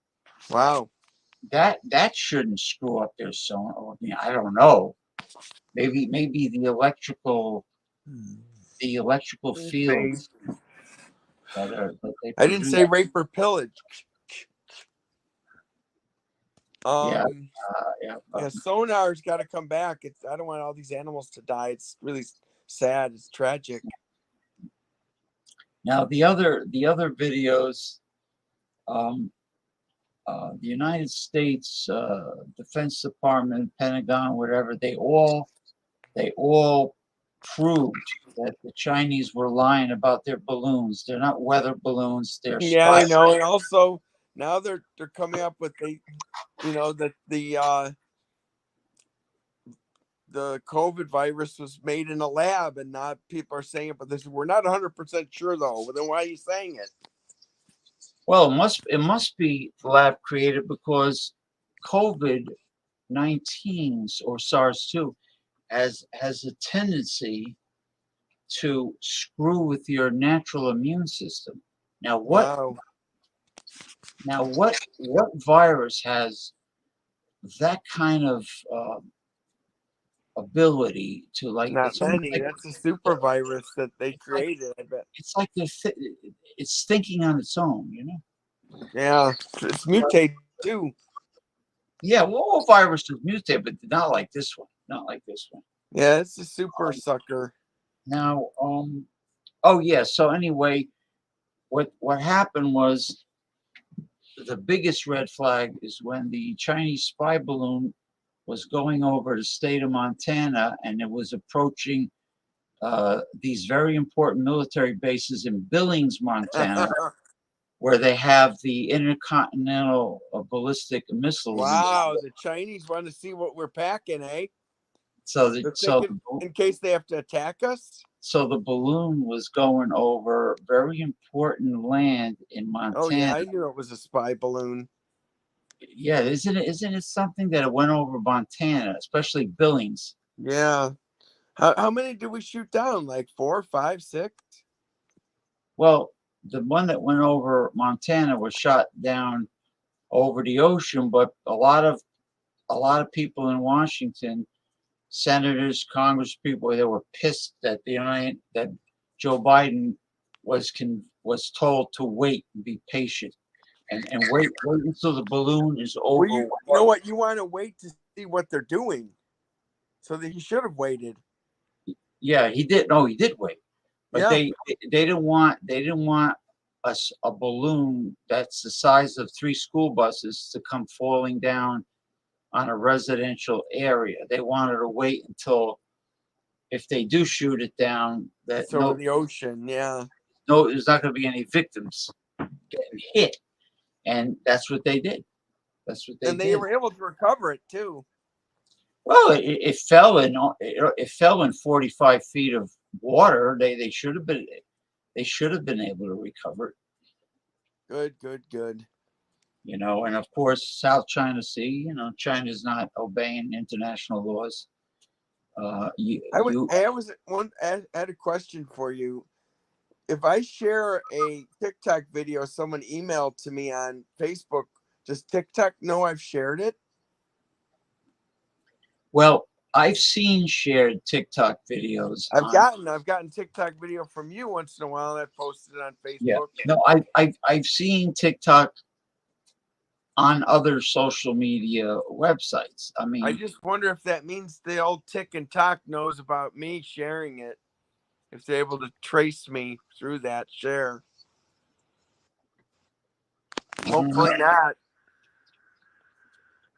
You know? well, what I don't like is that when you try to post a video, even if it's a video from Instagram, which Zuckerberg owns Instagram, how come it doesn't appear like it should on Facebook? It's like if you take something from the only thing that appears when I say appears in its entirety, I mean the whole stories, video, your stories. The whole video with the description of the video, with the title of the video, the whole thing appears. But when you post from anywhere else on Facebook, only a part of it appears. Oh, howdy there, Mr. Michael Goldsmith Hilton, aka Western Mike. Western Mike. Well, buddy. Western Mike. He is my executive director of Red Pill. Superb, outstanding, Jermaine. The Red Pill Man Cave will be tomorrow afternoon. But anyway, he is executive director Okay. of Red Pill. Well, he's one of the directors. He's the director of Red Pill Man Cave. You're the director of Sexuality, a holistic approach. Thank you. Holistic. Holistic. H-O. Yeah, a whole Dickin approach. Gotcha. Holistic approach. Whole Dickin approach. Whole Dickin? Get your whole Dickin. How Anyway. come no seafood restaurant ever named it Moby Dick? How come? I don't know, because nobody wants to eat whale in this country, and I don't blame them. No, it doesn't. Or you can call it Moby's Dick. Yeah, I don't know. Mo better. Mo, Larry, and Curly. Yes, Mo better. So, how are you this Saturday, Western Mike? How the hell are you, Western Mike? Greetings and salutations. Yes. One ringy dingy. Oh. You know, from Lily Tomlin from Laughing. One ringy dingy. Two ringy dingy. Yeah, you said she was dating another female. Lily she lost her partner. Sally Kellerman passed away recently. Rest in peace, Sally Kellerman. Sally Kellerman was lesbian? Yes, I thought I told you that. Yeah, she was a nice looking woman. Yeah, so was Lily, and they were in a relationship at one point, I believe. I guess Lily Tomlin was like the husband. I suppose Sally Kellerman was much more feminine and better looking. Yes, I agree. Sally Kellerman was topless in that MASH movie. The MASH movie. Though. Yeah, where they pulled. She was Hot Lips in that, and they pulled the shower down. And I don't believe she used a body double. What do I know? That's why they picked Loretta Swit to do the series. The series got off like way away from the movie. Way away. Hot Legs Houlihan. What was her name again? Yeah. Hot Lips. Yeah. Loretta Swit was from Passaic, New Jersey, which was the next town over from my town. And, so Sandy Kellerman, rest her soul. Yeah, she died also. Loretta Swit passed away. Oh yeah, that was recently too. They were around each other, unfortunately. Loretta was 84? It's amazing. I bet Alan Alda looks like an old geezer too. He's got to be close to 80? I don't know. God bless him. Yeah. I used to like him a lot, but those MASH became almost like a parody of itself by the end. Anything with that Charles Ogden Steers was usually a pretty bad one. I don't understand why the new Magnum PI, why they don't have cameo appearances by Tom Selleck. Well, if you took a look at TV, they're running out of ideas so bad they're redoing everything of their own they can. They're redoing Night Court, they're rebooting everything. Like in other words, Tom Selleck can play. Yeah, he should. He can play the young Magnum's son. Okay. And make him, let's say, the mayor of like Honolulu or the state attorney general of Hawaii or something. And then have the Dano book him or what? Oh no, Jack Lord or that? No, I don't even know if they're alive.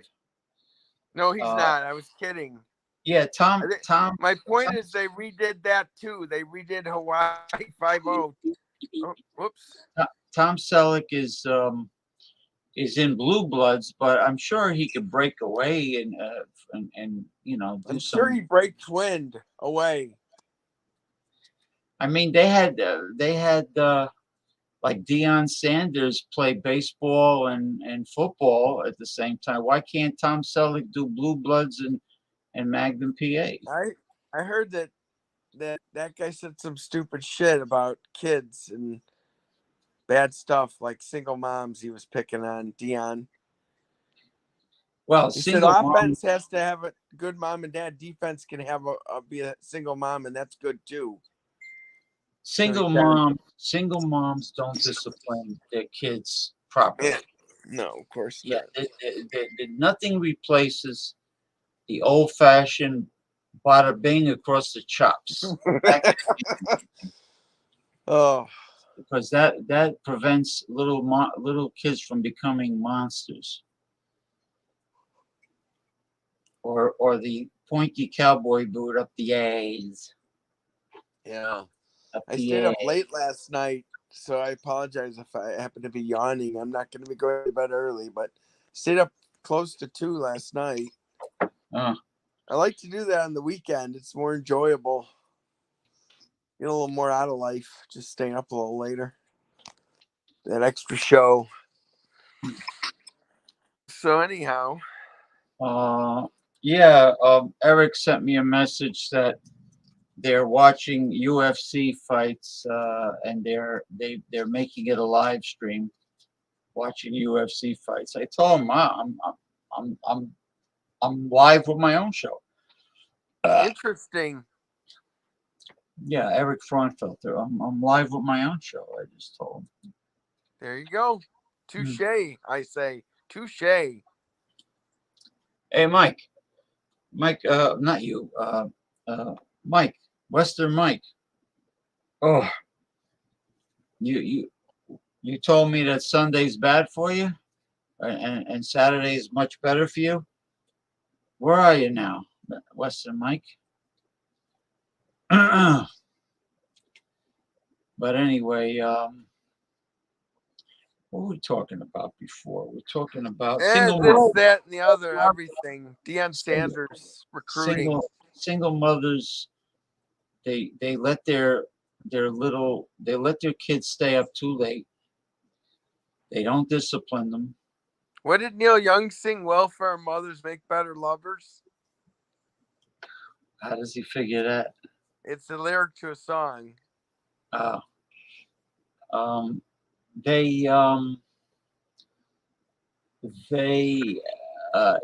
kids stay up late. They feel like they treat their kids like they're equals, like they have to all the time, like they have to the negotiate. same. Oh, they just told me off. That's all. We're equal. Oh, okay. No, like they talk to them like they have to negotiate with their kids. Yeah, they let their sons and daughters tell them off constantly, and they don't put their foot down and say, "This is my house. Lump it or leave it." They okay. They fold quicker than I tell you one thing. Quicker than a $3 bill. A lot of those moms. Not easy, I know, but you can't do that. A lot of those moms of color from the ghetto, they give discipline to their kids. Mr. T, he was raised by his mother without a father being present, and he was one of many siblings. It was a big family, and she didn't take no crap from any of them. That's good. Yeah, I mean, he grew up in Chicago. South side of Chicago, yeah. Yeah, so he's lucky he did well for himself. Yeah, well, he said, he was in a bad. He had a good look. I mean, I wouldn't say he was a great actor, but he had a great look. Just show up and say, "Hey," and you're hired. Yeah, well, he's Mr. T is an ordained minister now, and he's that's cool. He's a cancer survivor, and but did he have throat cancer? What did he have again? I have no idea, but he was raised pretty good by his mom. I mean, I gotta give her a lot of credit. I want to toast Mr. T's mom, and I want to toast. What about Mr. and Mrs. T mom? It's a drink mix. Just joking. Yeah, you're right, Mike. You're absolutely right. Most single moms don't care about anyone. William Shatner. The guy's like Mr. and Mrs. T Bloody Mary mix is what I just brought up as a joke. He's a little. I'm gonna say something about Bloody Mary drink. Hold on. He's a little over 90 years old, and he looks great. He narrates the Unexplained, the spin-off of Ancient Aliens. He does a perfect job narrating that. The guy is active. I'm telling you, he looks great. Got to give a lot of credit to William Shatner at his age. He's a miracle man, that's for sure. He And all definitely those is. around him are gone. Bones, Spock, Scotty, they're all gone. He's still alive. It's amazing. Yeah, except George Takei, who did not invite him to his wedding because he said he tried to hog the camera all the time on Star Trek, which might be true. He looks like, he was the lead. Takai was a supporting player. I'm just saying. yeah, well, it was in the script. I mean, Sulu was So did not. Takai did he ever have leads in any of the shows? I don't remember. No, not even Scotty. No, not even Bones. It was always the captain and Spock were the focal point. Everything, When it the focal clearly point. should have been a late Uhura. Uhura, she's passed now too. She was one of my favorite. Yeah, she was a very, very nice, classy, very attractive woman. Beautiful. Yeah, she was beautiful. Nicole Nichols. I felt bad for her. She had that Nichelle brother that joined those guys that took their own lives, and it's a sad scene. What were they called again in California? Oh, Heaven's Gate. Yeah, her brother was in Heaven's Gate, man. You're kidding me. You know, Heaven's Gates, they all castrated themselves too first. I'd committed suicide if I was forced to castrate myself. I'd do it. You know, Marshall Applewhite. You ever see the crazy photo of him? He was the leader, right? He was the ringleader. They were all gay too, and they thought the best way out was suicide. And they all believed them. They were going to get on a vessel by committing suicide. Well, I'll let you know, you made a big mistake. You're not going nowhere. Her brother was part of that. I always felt bad for her. Yeah, they had to wear white sneakers and meet on top of a mountain or something. They were going to be raptured. They were all bamboozled by a charlatan. That's what they were given, an empty promise of eternal life with aliens through suicide. Frankly, I guess I don't know. I can't relate. In other words, he was a cult leader. Big time. Now getting back to the cocktail known as the Bloody Mary. Yes, Mr. and Mrs. T Bloody Mary mix. The Bloody Mary. The Bloody Mary is probably the most nutritious of the cocktails because it's a liquid salad. You have a stalk of celery in there. You and got tomato, vodka, right? You got Tabasco sauce. You got vodka. It's like a liquid salad. It's not my favorite. I wouldn't order that out of the blue. That's like a hangover Sunday drink to help the hair of the dog, maybe. Like for instance, when I was watching my friend gamble in the Tropicana Casino in Atlantic City at 3 a.m. He was drinking Bloody Marys and he says, James, you want one? I'll have the barmaid bring you one. I go, what am I going to say? Yeah, it's free. It's free. It says, yeah, I'll take it. At 3 a.m., eh? Keep them coming. I said, keep them coming. Keep them coming. Oh, man. Keep them coming. So you got loaded on those, eh? No, it relaxed me. It took the edge off of life. Good to hear. He didn't have the edge taken off of his life because he's a compulsive. He's a gambler. He's a compulsive gambler. Gotcha. Let's put it this way: degenerate gambler. If you keep on, like he won about $700 in a slot machine. I says, walk away. Keep it. Don't play the money. He didn't listen to me. He just yes me to that. He didn't listen to me. He lost it all. And he was going to the ATM machine in the casino, taking money out of his bank account. Oh, you muted yourself. You muted yourself. Oh, okay, I'm back. Yeah, so he was going to the ATM machine, taking money out of his And bank. did you have to stop him? He won't listen to me. I'm telling you, these addictive people won't listen until they hit rock bottom. That's sad. I got caught in a gambling thing once with my brother, and he made me pay him.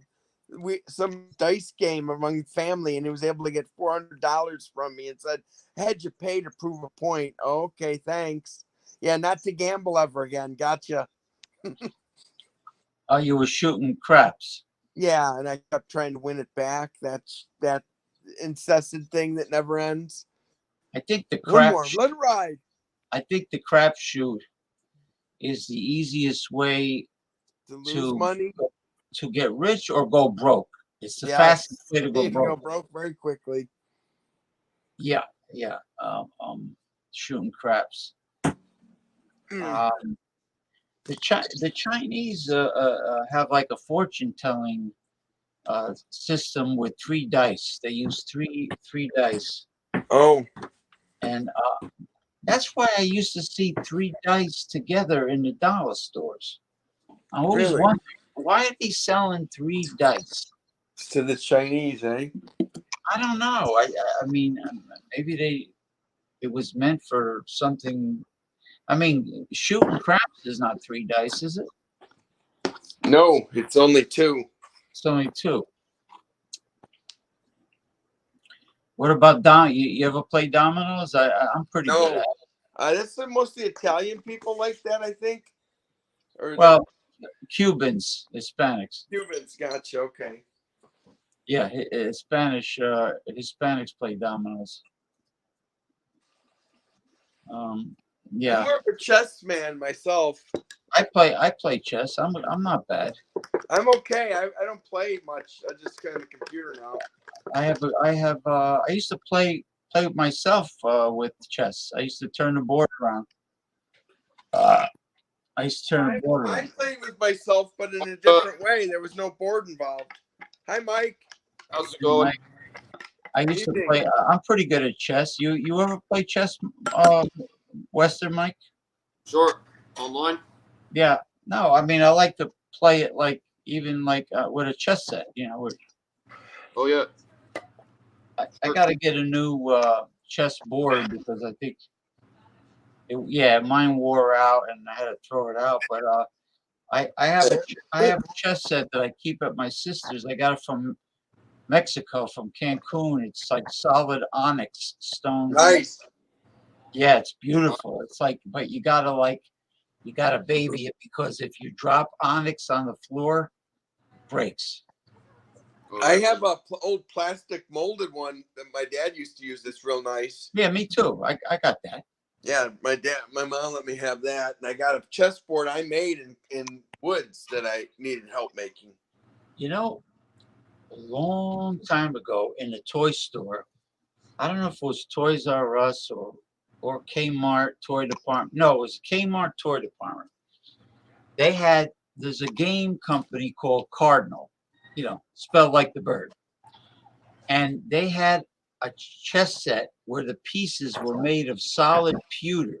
Wow. The metal pewter? Uh-huh. Yeah, and they were really nice. I kicked myself in the ass for not buying it. I should have gotten it because I can't find it anymore. Oh, that's too bad. I try to look online. I cannot find that pewter set. Wow. Because they could be expensive, fancy chess pieces. Yes, they can. Oh, so what you up to, Mike? What you have for dinner today? Oh, I didn't have dinner yet. I had a tuna sandwich. So I had a tuna sandwich, but then after that, just had a full day. Went everywhere. Had a good time. Went to something also, and that was very fun too. Just had a full day. Still got to work out, and that was good. How you doing? Good. I did my Saturday workout. I call it my Wednesday Saturday. Oh yeah. Routine, because I do a split routine with various systems and various, I go back and forth. Yeah. So I did, today was neck, legs, Right. Abs, Okay. and where else? And I swing the Persian clubs today. How about the kettlebells? No, I don't have kettlebells. I have Persian clubs. They're like Indian, Hello. but they're heavy. Oh yeah. Hello? Hello? I'm back from the dead. Yeah, you look good in that with that gothic lighting. Why, thank you, sire. Gives you that heavy metal look. Like if you had a black light. Yeah. I got bulbs for. I mean, if I send it, I would have to pack it good. I have some bulbs somewhere, but I don't often turn them on. Those I got bulbs. I got LED red light. I got LED black light. Okay. They're good if you have like your main squeeze is coming over and you want to make I'd like to find my main squeeze. Maybe she's out there for me. Main squeeze. Yeah, your baby. Your This girl. way, you put the love. You put the fuck light in the lamp. You put it in the Okay. lamp, and then you have an atmosphere. Sure. Yeah. So the Indian club is the Persian club is a extra heavy wooden Indian club, basically. Okay. Like the one the Iron Sheik used to swing. Huh. I found a company in Houston, Texas that makes them. I told you the wrestling I was familiar with was before it was out of Western Indiana, the Dick DeBruiser and the Crutcher. Oh, AWA, Vern Gagne. Yeah, and they had Bobo Brazil, and they had Pepe Gomez with the world's strongest stomach, and they also had their first superstar, Graham. There was more than one guy using that name. That we had the first one, I think. Well, Ivan Putski was with the AWA. Vern Gagne with the grip. We had a couple of guys. Yeah, Baron von Reschke, yeah, with the grip. He had the Von Reschke, pretend he was Russian. Well, no, he was German. Yeah, I don't know. It was a long time ago. He was really German, but he's from Nebraska. Yeah, his name is. That was what the wrestling experience I had. And they had the little Crusher and the little Bruiser. They found two midgets and dyed their hair blonde. That's how you became the Crusher. And what about or the Bruiser? Mad Dog Maurice Mad Dog Vachon? That wasn't in my wrestling world. I'd never heard of him. He must have been after, but a lot of big stars were trained by Vern Gagne. Wow. Ric Flair was, Ricky Steamboat, Jimmy Snuka. Yeah, he trained a lot of stars. So let me just ask you real quick: is what we call pro wrestling, but most of the rest of the world calls it fake wrestling? Is that like half fake, half real? What is it? Yeah, they get hurt. Yeah, they get hurt bad too, right? They have to. The choreographing can't look too fake. It can't be too fake. It's gotta be. Yeah, it's got. So they have to take a little bit of a whiplash, eh? Because when you get slammed on the mat, like in the old days of the territory days, the rings they used like the old boxing rings, which were much harder. Yeah, I bet. And it's like getting slammed on linoleum in the kitchen. Oh God. And now there's a lot of spring to the wrestling ring. Wow. A lot of spring to it. But as a courtesy, you slam people in the middle because that's where most of the give is. But now they're smashing people into the apron. And they got chairs going over people's heads all the time. It's way too dangerous now. I got to be honest with you, way too dangerous. The stunts they do. So was Ronnie the one that told me how the late Richard Belzer had sued Hulk Hogan for putting him in a headlock. Remember that Yeah, discussion? yeah, he passed out. That was kind of funny. I like that story. I mean, Well, he told Hogan it's fake, and Hogan put him in a headlock, and he passed out. that was shit. That's like that Ice Cube song. First, yo ass step to me. Now, yo ass screaming for the deputy. Everybody's like that these days now. Yeah, what is Mike Tyson said? Everybody has a plan until they get hit in the face. Yeah, you know, I watched the Riff Track guys, the guys from Mystery Science Theater, go up against a movie of that guy. Oh yeah. Yeah. Well, like in Top Gun when they're playing volleyball and Kenny Loggins has the music in the background. Yeah, that's cool. You're talking about the original one, right? Yeah, no, not the 2022 one. Yeah, the 2022 one surprised me pleasantly. That was a really good movie, good script, good direction. It was not quite as good as the original. No, not quite. It came kind of close to being. Not quite. Yeah, but it was still good. Oh, really good. I thought it was. I went to the theater and saw that. I was taken aback how good I liked it. Can I call you Jimmy? Would you agree? Yeah. You would agree, James? I agree with Mike, Western Mike. Oh yeah. Yeah. Wish single moms would stop caring. No, just kidding. Wish they would start caring again, like acting like other women. What's with these women who act like they're not women, but then they say we are women. You know what single moms like to do? When single moms do not take responsibility. When they don't take responsibility for what their kids do and they don't discipline their kids, if somebody says anything, they go Karen on everything. They go Karen. Yep. Well, listen, wait a minute. We should probably give single moms a break, though, in some respect. But yeah, you can't. Some are like that. Some are good, though. There are a couple good ones. Well, it's most single moms, most just not all though. Most people these days don't give a good darn. Yeah, not all. Some, I believe. Yeah, I think there's some, but not all. Listen, when they give their sons love taps over the diaper, and they're spanking them over the diaper, and I call them love taps. More carrying. Well, they don't. A lot of kids aren't given any kind of discipline. There's kids that are running households now. Parents are walking on eggshells around their 3-year-old. Yeah, because of the doofus. I mean, diapers. The doofuses of diapers. Yeah. They're afraid the kid's gonna pick up the phone and say, child abuse. Oh God, 3-year-old?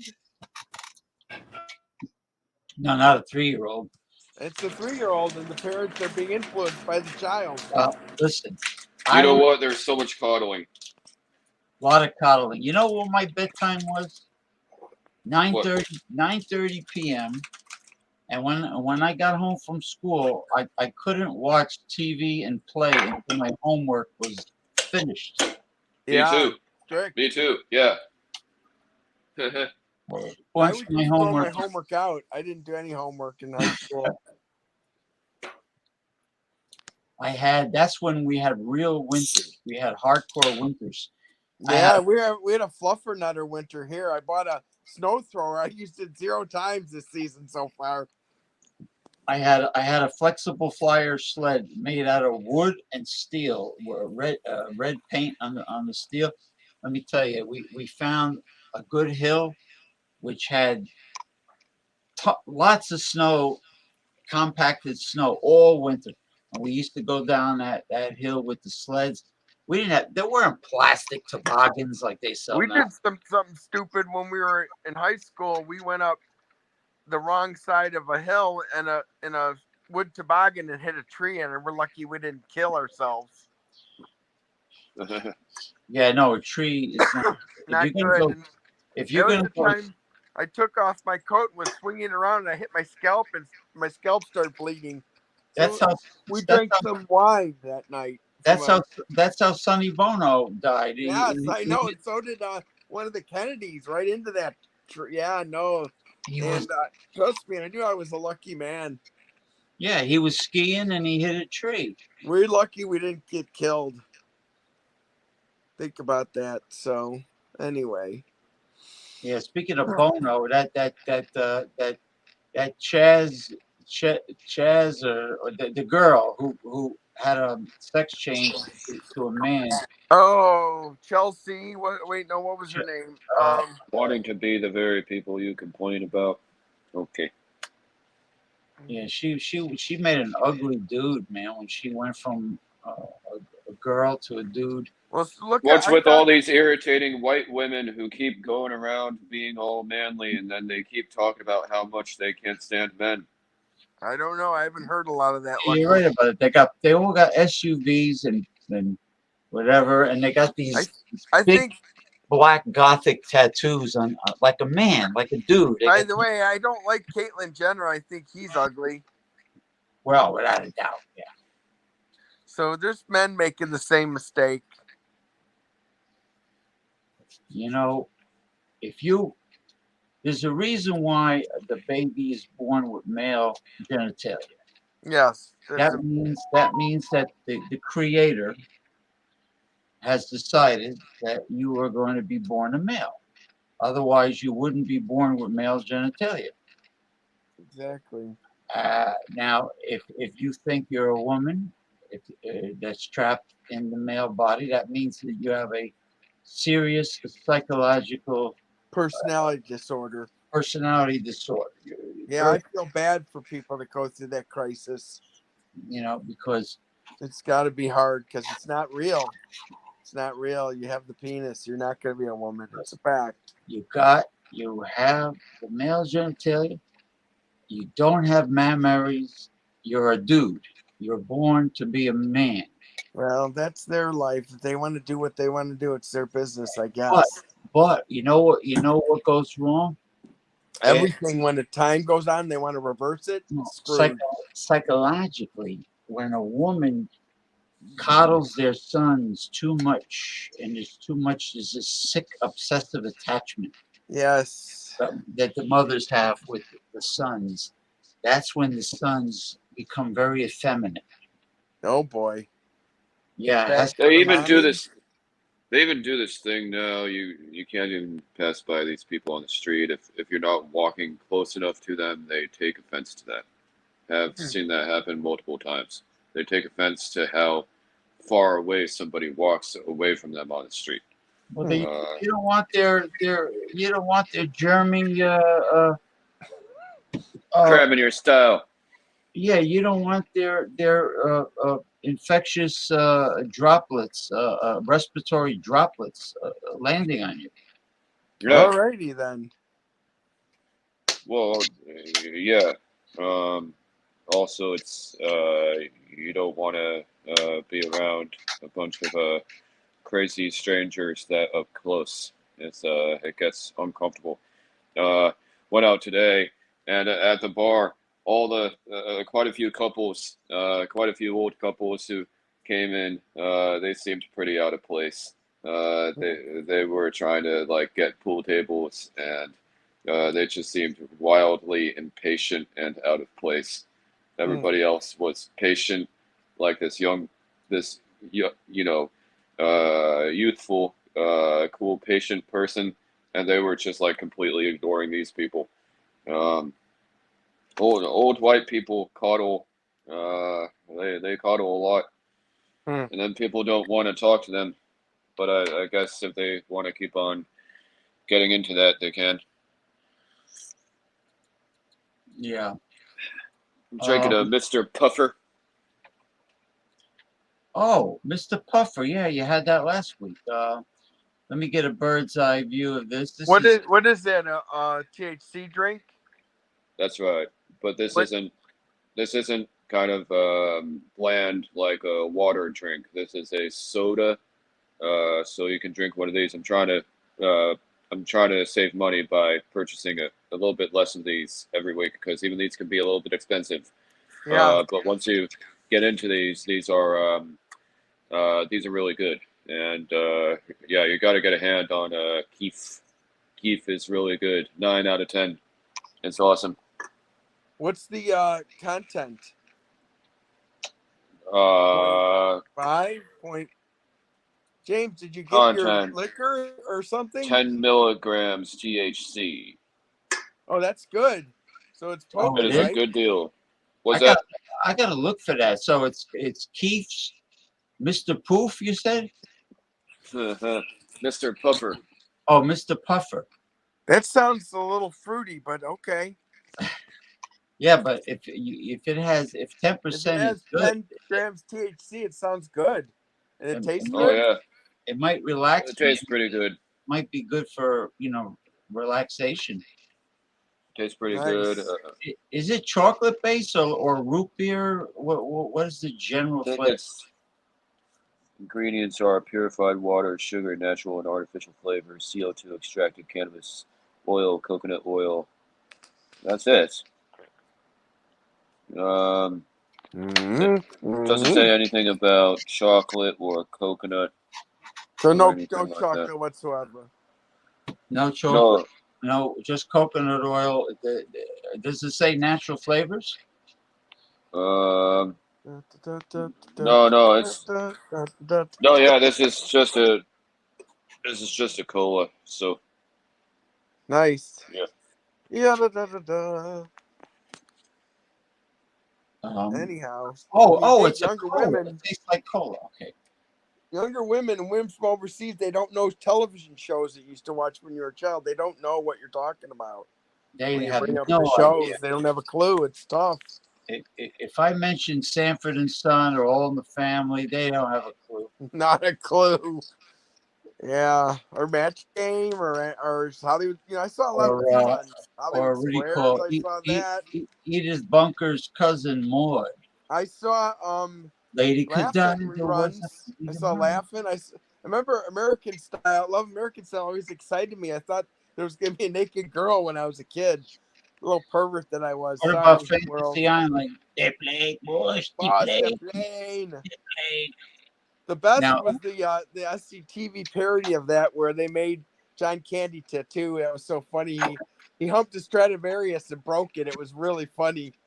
A girl paid for her fantasy with the Stradivarius, and you have to see it. It was quite good. What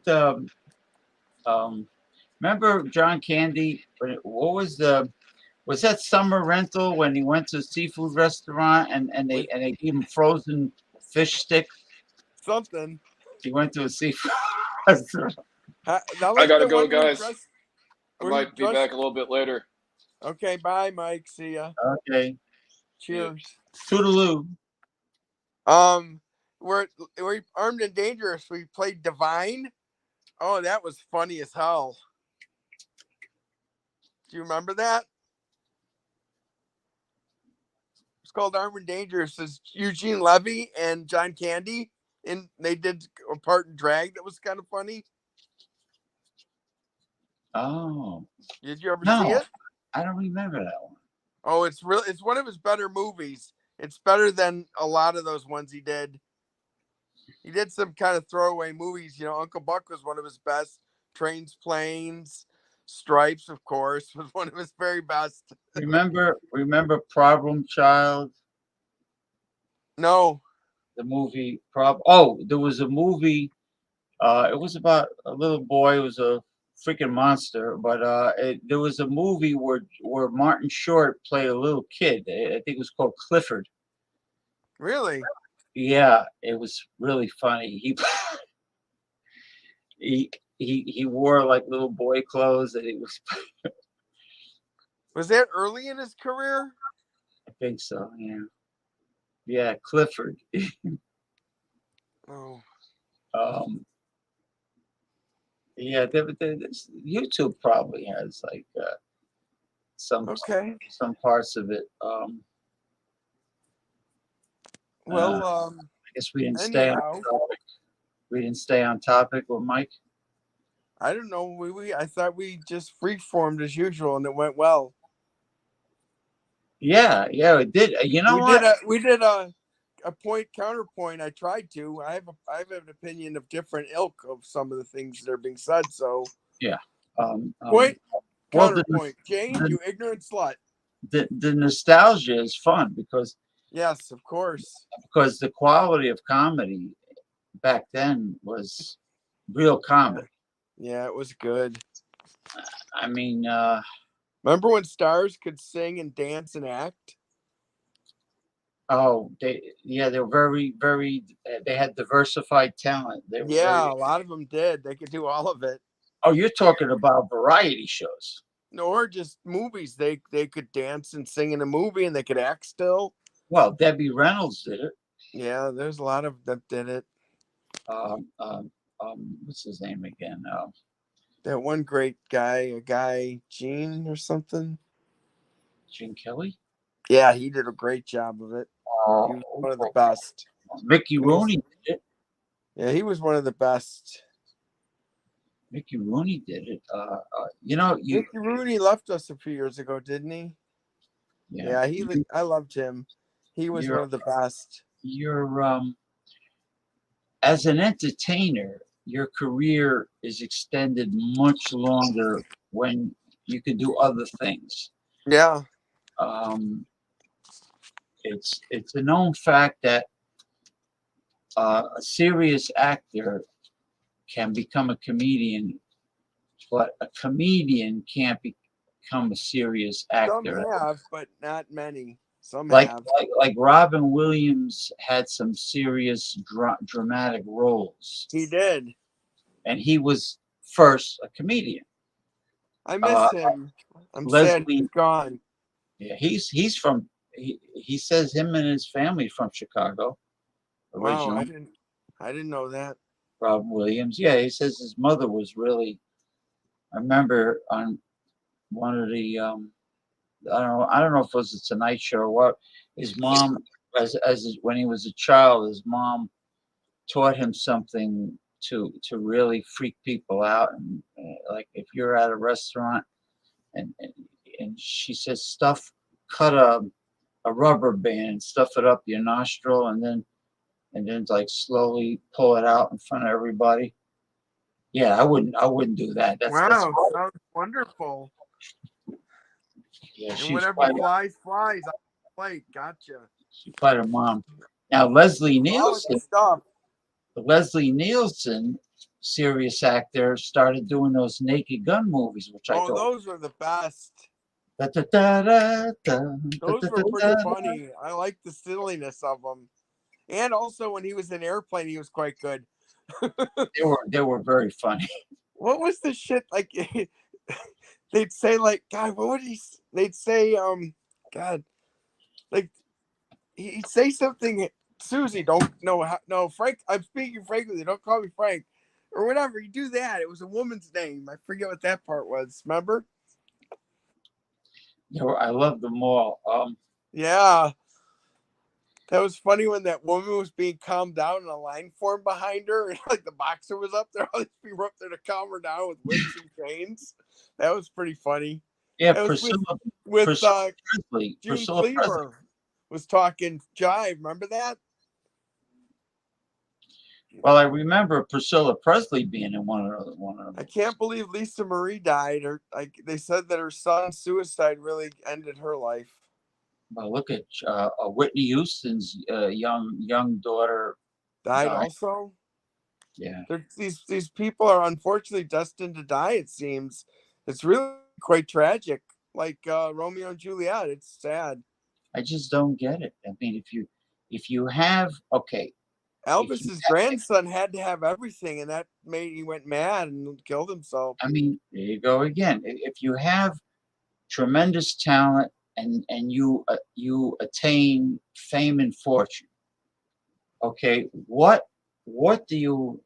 I mean, I know you can't just go out in public any old time you want and do whatever you want. I mean, people are gonna You talking about Elvis or Elvis's grandson? No, anybody who's has fame and Yeah. fortune. You know, now Elvis was exploited terribly by that piece of shit. He was an Colonel. uneducated hillbilly, and his mama died. She wasn't there to protect him. Yeah, Colonel Parker, who was not even. If his mother was not a drunkard, she would have stopped that in a minute.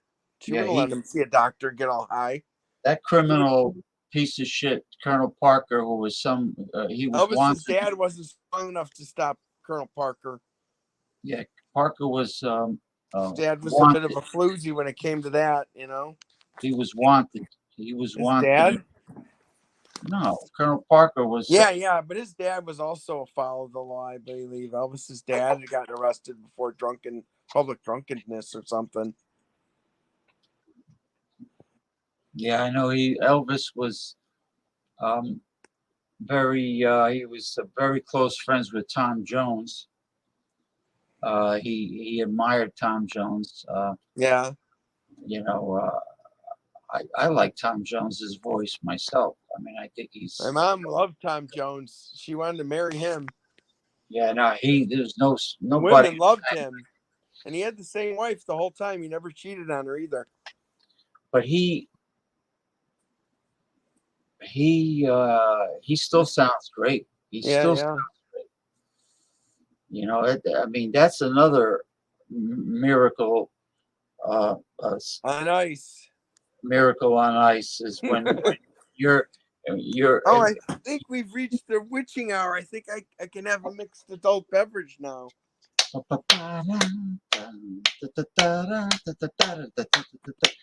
That's the Naked Gun song. Okay.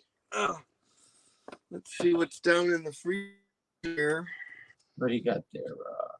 Got space. That's what I picked. That's what I got. That's what I got for tomorrow to quench my thirst tomorrow. Should do it dry, I think. I got the high. I got the Ace Ventura cider. Did you got the Imperial? What did you get? The Imperial, the high. Oh, what is it? 8%? Yeah, 8.4. Yeah. Excellent. You know, I told you some of the stuff said 8 and some said 8.4. I took the one that said 8.4. Is that standard cider or dry cider? I got Can you Ace see it? Dry. Joker. Yeah. Yep. 6.9. Yeah, but still, that's not bad. That's a good one. Yeah, dry is nice. Dry is good because it's not too sweet. It's very refreshing. Yeah, I'll definitely be drinking that. Ace is just it tastes better than any cider I've ever had. It's a California company. Yeah, if you find a better cider tasting that, let me know. I'll try it. Yeah, I'm going to definitely. Give me Ace. I know they use sulfates, but it still tastes pretty good. You know they do on the apples. They use sulfates to hurry them along. I heard sulfates are naturally derived. Anyway, it is though. Too much sulfate's not good. I don't drink cider every day. I drink 1 or 2 on the weekends. Well, yeah, like tomorrow. That's what I'll be drinking when I go live. I'll be drinking the Tall boy, isn't it? The Imperial, 12 ounces. It is. I thought it was a tall boy. Oh yeah, mine. Well, yeah, mine are in a box. I forgot because some ciders come as 4 12 boys instead of a 6.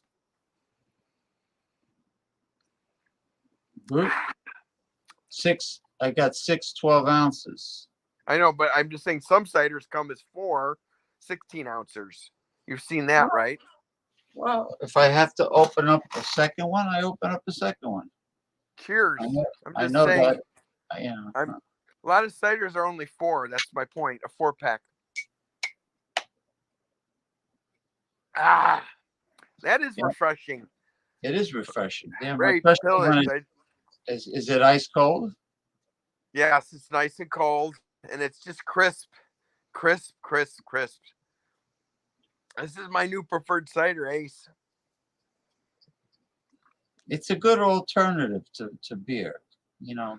Oh yeah, beer is bloating and ciders. Yeah, well, yeah, beer is bloating because of the carbs. You know. But I like the German wheat beers as far as Hassenpfeffer. yeah. Well, the one I bragged about is called Wait a minute, what's Aventine. Hassenpfeffer's rabbit? Wait a minute. No, I just rabbit in German. The Weiss beer.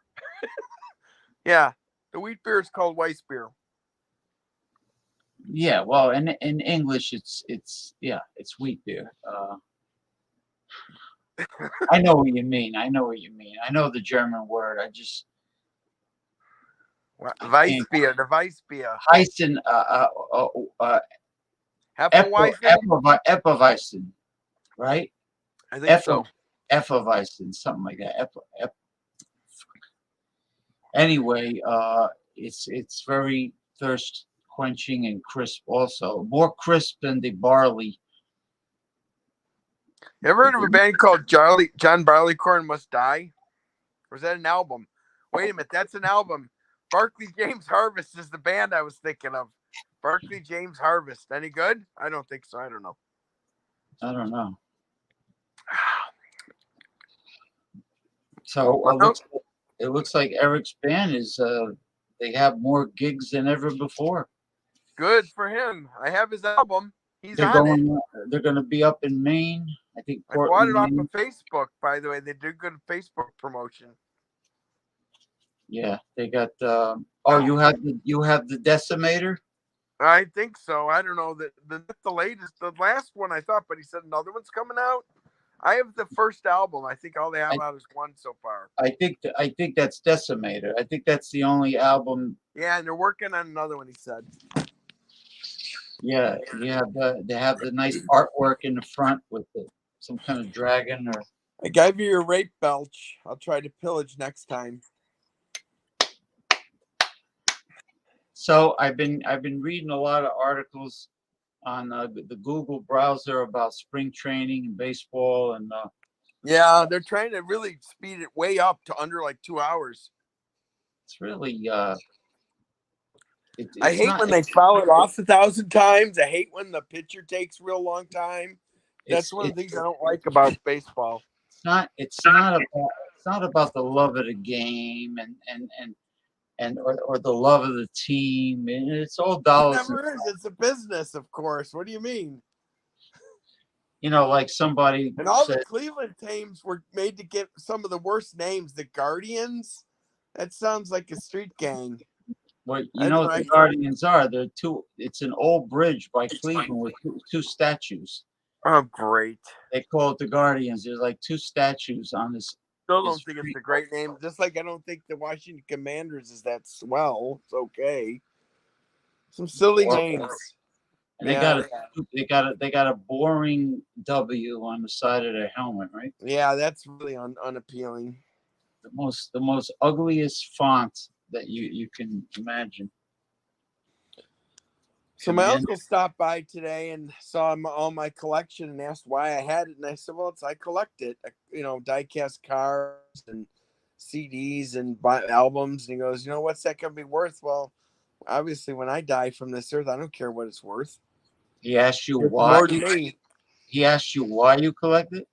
Yeah, because I said I'm an all or nothing person. That's why. What hobbies does he have that he's going over to people's houses and questioning them about their collections? That was. I mean, what is he into? Is he into? He's retired. He's retired. I'm just saying it was kind of funny in a way.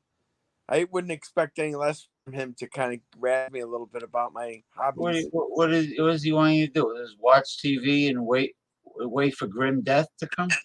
I don't know. You just sit in front of the TV like a lot of older generation retired geezers do. You know, they vegetate. You know, they have a grabber at the TV. At least you have some hobbies. Well, some of them I had to stop because it gets the movies and the there's movies I have somewhere that I haven't even watched yet. It's a problem with too much stuff. It's hard to keep it all readily available. DVDs. Yeah. Yeah, I don't know. Now, like with my sister, she doesn't just watch movies on Netflix. She watches Amazon I have all Movie. the streaming services. Yeah, what's the other one? YouTube has a stream movies. I just saw something pop up about Arlington Heights is worried about traffic when the Bears build a stadium there. The Bears bought Arlington Racetrack, and because the Bears don't own their own stadium, they're the only team in the NFL that doesn't. So they bought this land to buy their own stadium, make their own stadium, and Arlington Heights is already complaining about it. So Arlington Raceways or whatever racetrack. It was a they horse weren't track.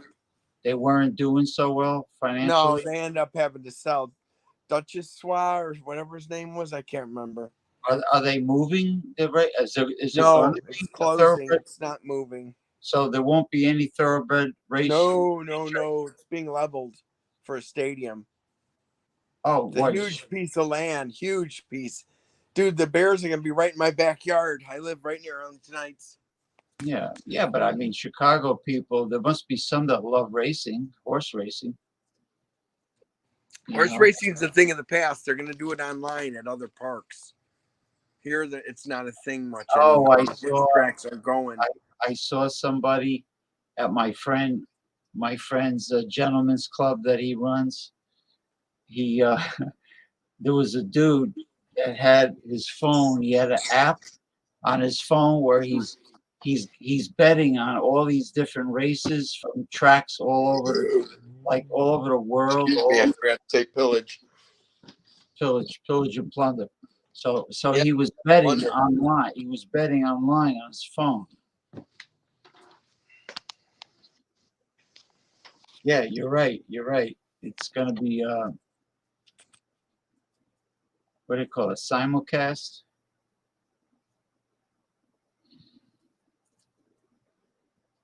Yeah, streams. They're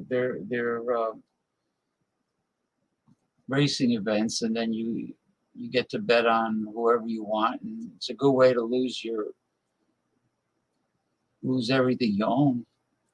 For those that are really that much into it, I guess this guy was worth a lot of money because he had a big stack of cash on the bar at the gentleman's club, and as he was betting on horses. And losing his ass? I don't know if he was losing, but he just kept on betting, and that stack of money was still there. And what happened was one of the girls got fired and thrown out because when the guy turned his back, the go-go dancer that was sitting next to him was like taking his cash and pocketing it. So they caught her, and they fired her and threw her out, which doesn't surprise me. You keep on getting muted and unmuted and muted. Now you're muted now. That was some personal things. Sorry, I forgot to unmute myself. I'm sorry. Okay, no problem. I was talking, thinking you're. Well, you're allowed to fart on my show and burp. I have some, I'm not going to piss on. No one wants to hear or see that. So. You mean the trickle down economics? Yeah, that's not a public event. I don't take people to see. Yeah, so you're right. The local racetrack, you're probably correct. Is a thing of the past. Yeah, and dog tracks. My uncle was big in dog tracks. I don't know how you could bet on dogs. I don't know anything about it. That's popular in South Florida, right? It's popular in Wisconsin too. Hialeah, the greyhounds. It's bad stuff. Dog racing's kind of cruel, actually. They put them out to pasture right away. They have a mechanical rabbit that takes off. I honestly think those dogs are homely. I know some people love them and try to save them. I don't want him to die, but I would never get a greyhound that's too skinny for me. Yeah, Too skittish as well. They're designed for speed, and yeah, they are skittish, and that's why they use them. Yeah. You're not gonna use Dachshunds or Basset Hounds. Oh God, they'd be so slow, sniffing the ground. Yeah, it's you don't need jockeys. No. Just like radio, you don't need jockeys. You can just play their tapes over and over again. Yeah, there's I got this. I'll tell you off the air. It's an app. It's a software. I don't even know if it still works. Yeah. Yeah, that's like let's say you see a complete album of to your liking on YouTube. It's a complete album. Okay. And the software kind of does something with it. Finds it for you. Gotcha. Okay. I don't even know if it still works. Okay. Naked Gun. How many did they make? About 3 of those? 3 what? Naked Gun movies? Was it 3?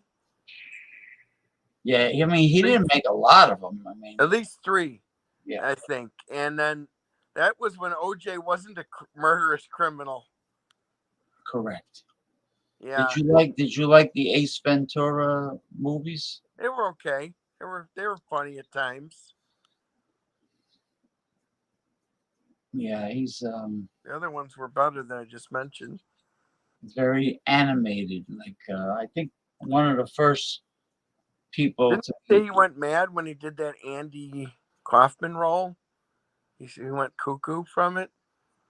I never saw that one. I didn't either. I didn't watch. Oh, he did. He played Andy Kaufman. Yeah, and he said he felt like Andy Kaufman. He felt a little cuckoo. Yeah, Andy Kaufman and Jerry Lawler were bucking heads. Well, Andy Kaufman was always trying to get free publicity by being a complete jackass. That was his whole goal, was to irritate the public, I thought. Yeah, he had heart trouble. Yeah, he died young. Yeah, he died young. Rod Serling of the Twilight Zone young too. died of heart. Yeah, but he was a big. Like a chimney, 5 packs a day. And he smoked on the air. He died very young of a heart attack from smoking.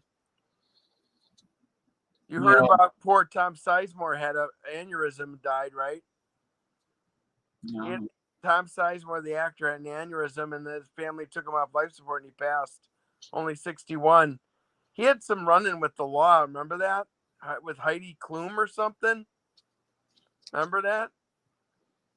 Sizemore? That part I don't remember. Yeah, he had some troubles in his life. When Heidi Klum's your girlfriend, you got some issues. Yeah. He was a Hollywood madam, Yeah. I felt bad about George Carlin, Oh, he was still strong. The cocaine. He had a heart attack from doing too much cocaine. And if he, unfortunately, if he didn't have that heart attack, he might still be alive. I don't know. Yeah, he died at like 73, didn't he? Or 5? He was so good. He was coming to town and he died. And I was very sad when he died. He was a truth teller. He spoke to more than just me. It spoke to my whole core, my whole body, my whole brain. Well, he the whole definitely, vortex, the whole cerebral. He connected with me on every way of what he said. He educated. He went deep, very deep. Yeah, he was more than a comic genius. He was a genius man. His viewpoints were so funny, and he pointed out the ridiculous in a hilarious manner. Just the frivolity of certain society things, and he was a genius all around. Yeah, definitely one of a kind. That's for sure. I saw that Howard Husband passed away last year. I liked him too. So did the that 2 years ago, the guy that was on the Tonight Show, what was his name? He was funny in everything he did. You know, the guy that was Martin Mull's second half. Oh, what was his name? I know. I It must was have, third one tonight. Jerry or something, or I must have seen every guest. he on was the the Tonight actual Show. co-host, like Ed McMahon. Jerry, he was really funny. He passed away. Oh, they're all dead. Yeah. Yeah, Um, yeah. did Jay Leno ever recover from that burn? Plastic surgery, and that's pretty unfortunate what he went through. Sounds like pure hell. Pure hell, man. Yeah, I mean he's got a lot of cars. So, a quick question that could lead to tomorrow's conversation. When are they going to level charges against Donald Trump to prevent him from running for president ever again?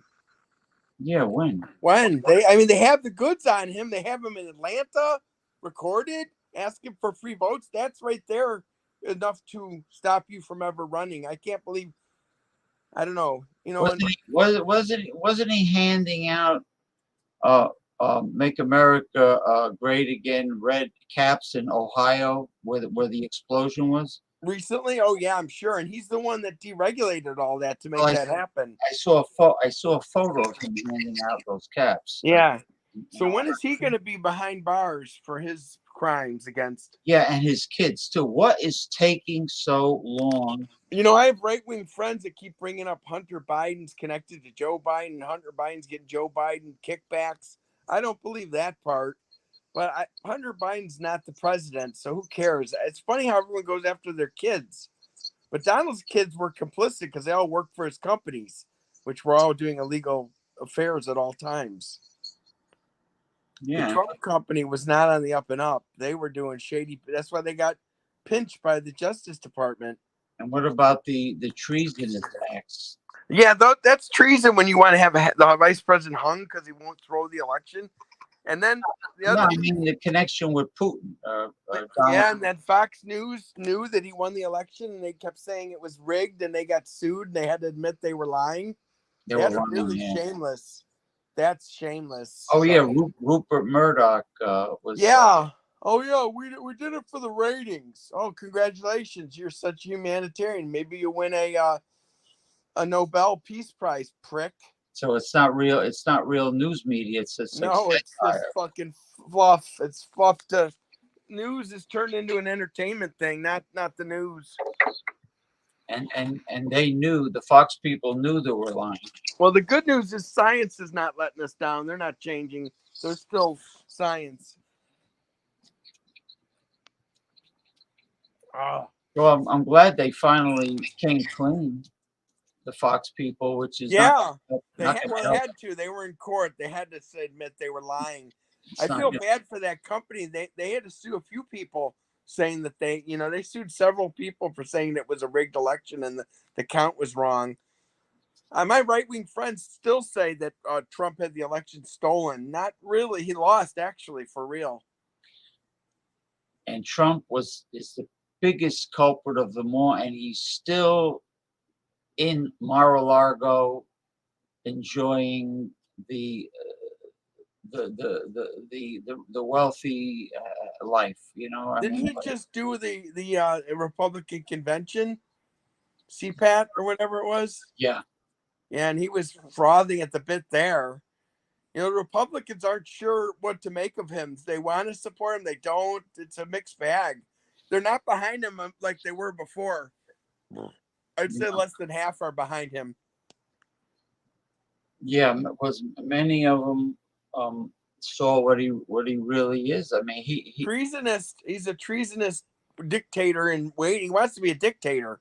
If he could become president again, I bet you he would find a way to make him, and then to make his son president. I mean, it would be full tilt boogie, I think. I mean, he demands nothing but undivided loyalty, but he'll throw anyone under the bus. Yeah, exactly. My friends like, well, when I talk politics with you, why don't you defend yourself? because I want to talk politics in free form. I don't want to talk where you tell me how it is and I have to prove to you it's not. That's not how you talk politics. Well, when they tell you how it is, it's not how it is if they can't prove it. Oh, the problem is when you ever challenge one of these people, they're so indignant, it's real difficult to get past it. They're very indignant with righteous indignation, and they act like they know way better than you. You don't know anything. Yeah, I do. I just don't agree with your opinion. A person's perspective means nothing if it can't be proven fact. Yes. You know, I mean, I could look up at clouds and say, Mick, that cloud is shaped exactly like a camel. And you could say, no, it's not. You know, I mean, it's just subjective. It's like one man's masterpiece in artwork is another man's garbage. One man's pleasure, another man's pain. Yeah, one man's junk is another man's treasure. That was Molly Hatchet's song. One man's pleasure, one man's pain. You know, perspective, ideology means nothing. Science means everything, and you know, science could be debunked also. It's crazy. We live in I thought we were going to live in a better life in the future, not so divisive. Oh, it's very divisive now. Oh, it's bad. It's bad. It's ever since Trump first got elected, it became. You know, the other thing I noticed is how often I want to go to Facebook and how often there's advertising now on there. I'm like instinctively opening Facebook all on my own all the time, checking for messages and shit all the time. I'll be honest with you. In the cult. The only thing I do is maintain the groups and the pages. That's all you really need to do. I do find a lot of good stuff on there, though. They have a lot of hot women in this advertising, and the only way to share it is to save it with my phone and then repost it. It's funny. My page says I'm in good health, and then it says, don't lose your page. You review these violations. I'm like, why? How can it be in good health if I need to review them? And at one point, they said I tried to share some private information. If somebody has their post and it's public, I can share it. And if it's no good, it'll go bad and I'll delete it. Yeah. Facebook's idea of a page that's in good health is a page that kowtows and marches in lockstep to everything Facebook says. Yeah, they definitely want you to be their whipping boy. Yeah. I mean, and it's the same. I do the same thing on every social media account. I just go take care of progressive discussions and I leave. If I see something of quality, I'll post it on one of my pages. If I see garbage, I ignore it. And there's a lot of people who have no life and are idiots that use social media to get attention, to entertain themselves too, and then if they don't get any more likes, they end up committing suicide. It's really tragic. I mean, these people, they were always like invisible their whole life. And yeah, online personalities are very fragile souls. You know, and then what happens is they use social media as their crutch, their actual social life, and yeah, a crutch. But I mean, their self-esteem and their life is so wrapped up in social media because they don't have anything else going for them. You know, I know what you mean. Like for instance, a really hot-looking girl may not have any talent or intelligence whatsoever, and the only way she can get through life is by using her good looks to get, you know, men to do everything for her. But some men do that too. Well, there are men that are idiots, like the ones wearing the MAGA caps, but there are men who you can't get into a deep conversation with for anything. Yeah, they don't have a social conscience. Like some of the people on Eric's liquor reviewing group, you talk about that's not involved with food or craft beer or whatever, you forget it. They have nothing to Are say. they snobs? No, they just really have nothing to say. There's very few beer snobs. Okay. Very few, but they All just right. they're very limited. Hey, at this point, I have to sign off. We're at 3 hours. Yeah, me too. All right, buddy. Okay, Good I'll catch you chatting tomorrow. All right, good night.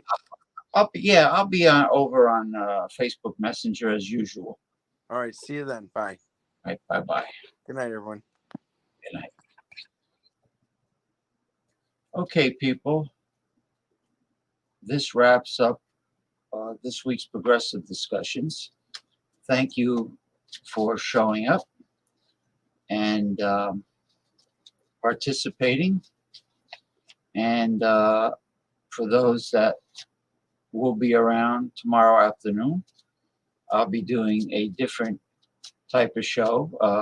The Red Pill Man Cave will be tomorrow, starting at 3 p.m. Eastern Time. And that's it. I'll catch you then. Have a good evening. Have a good night. Bye-bye.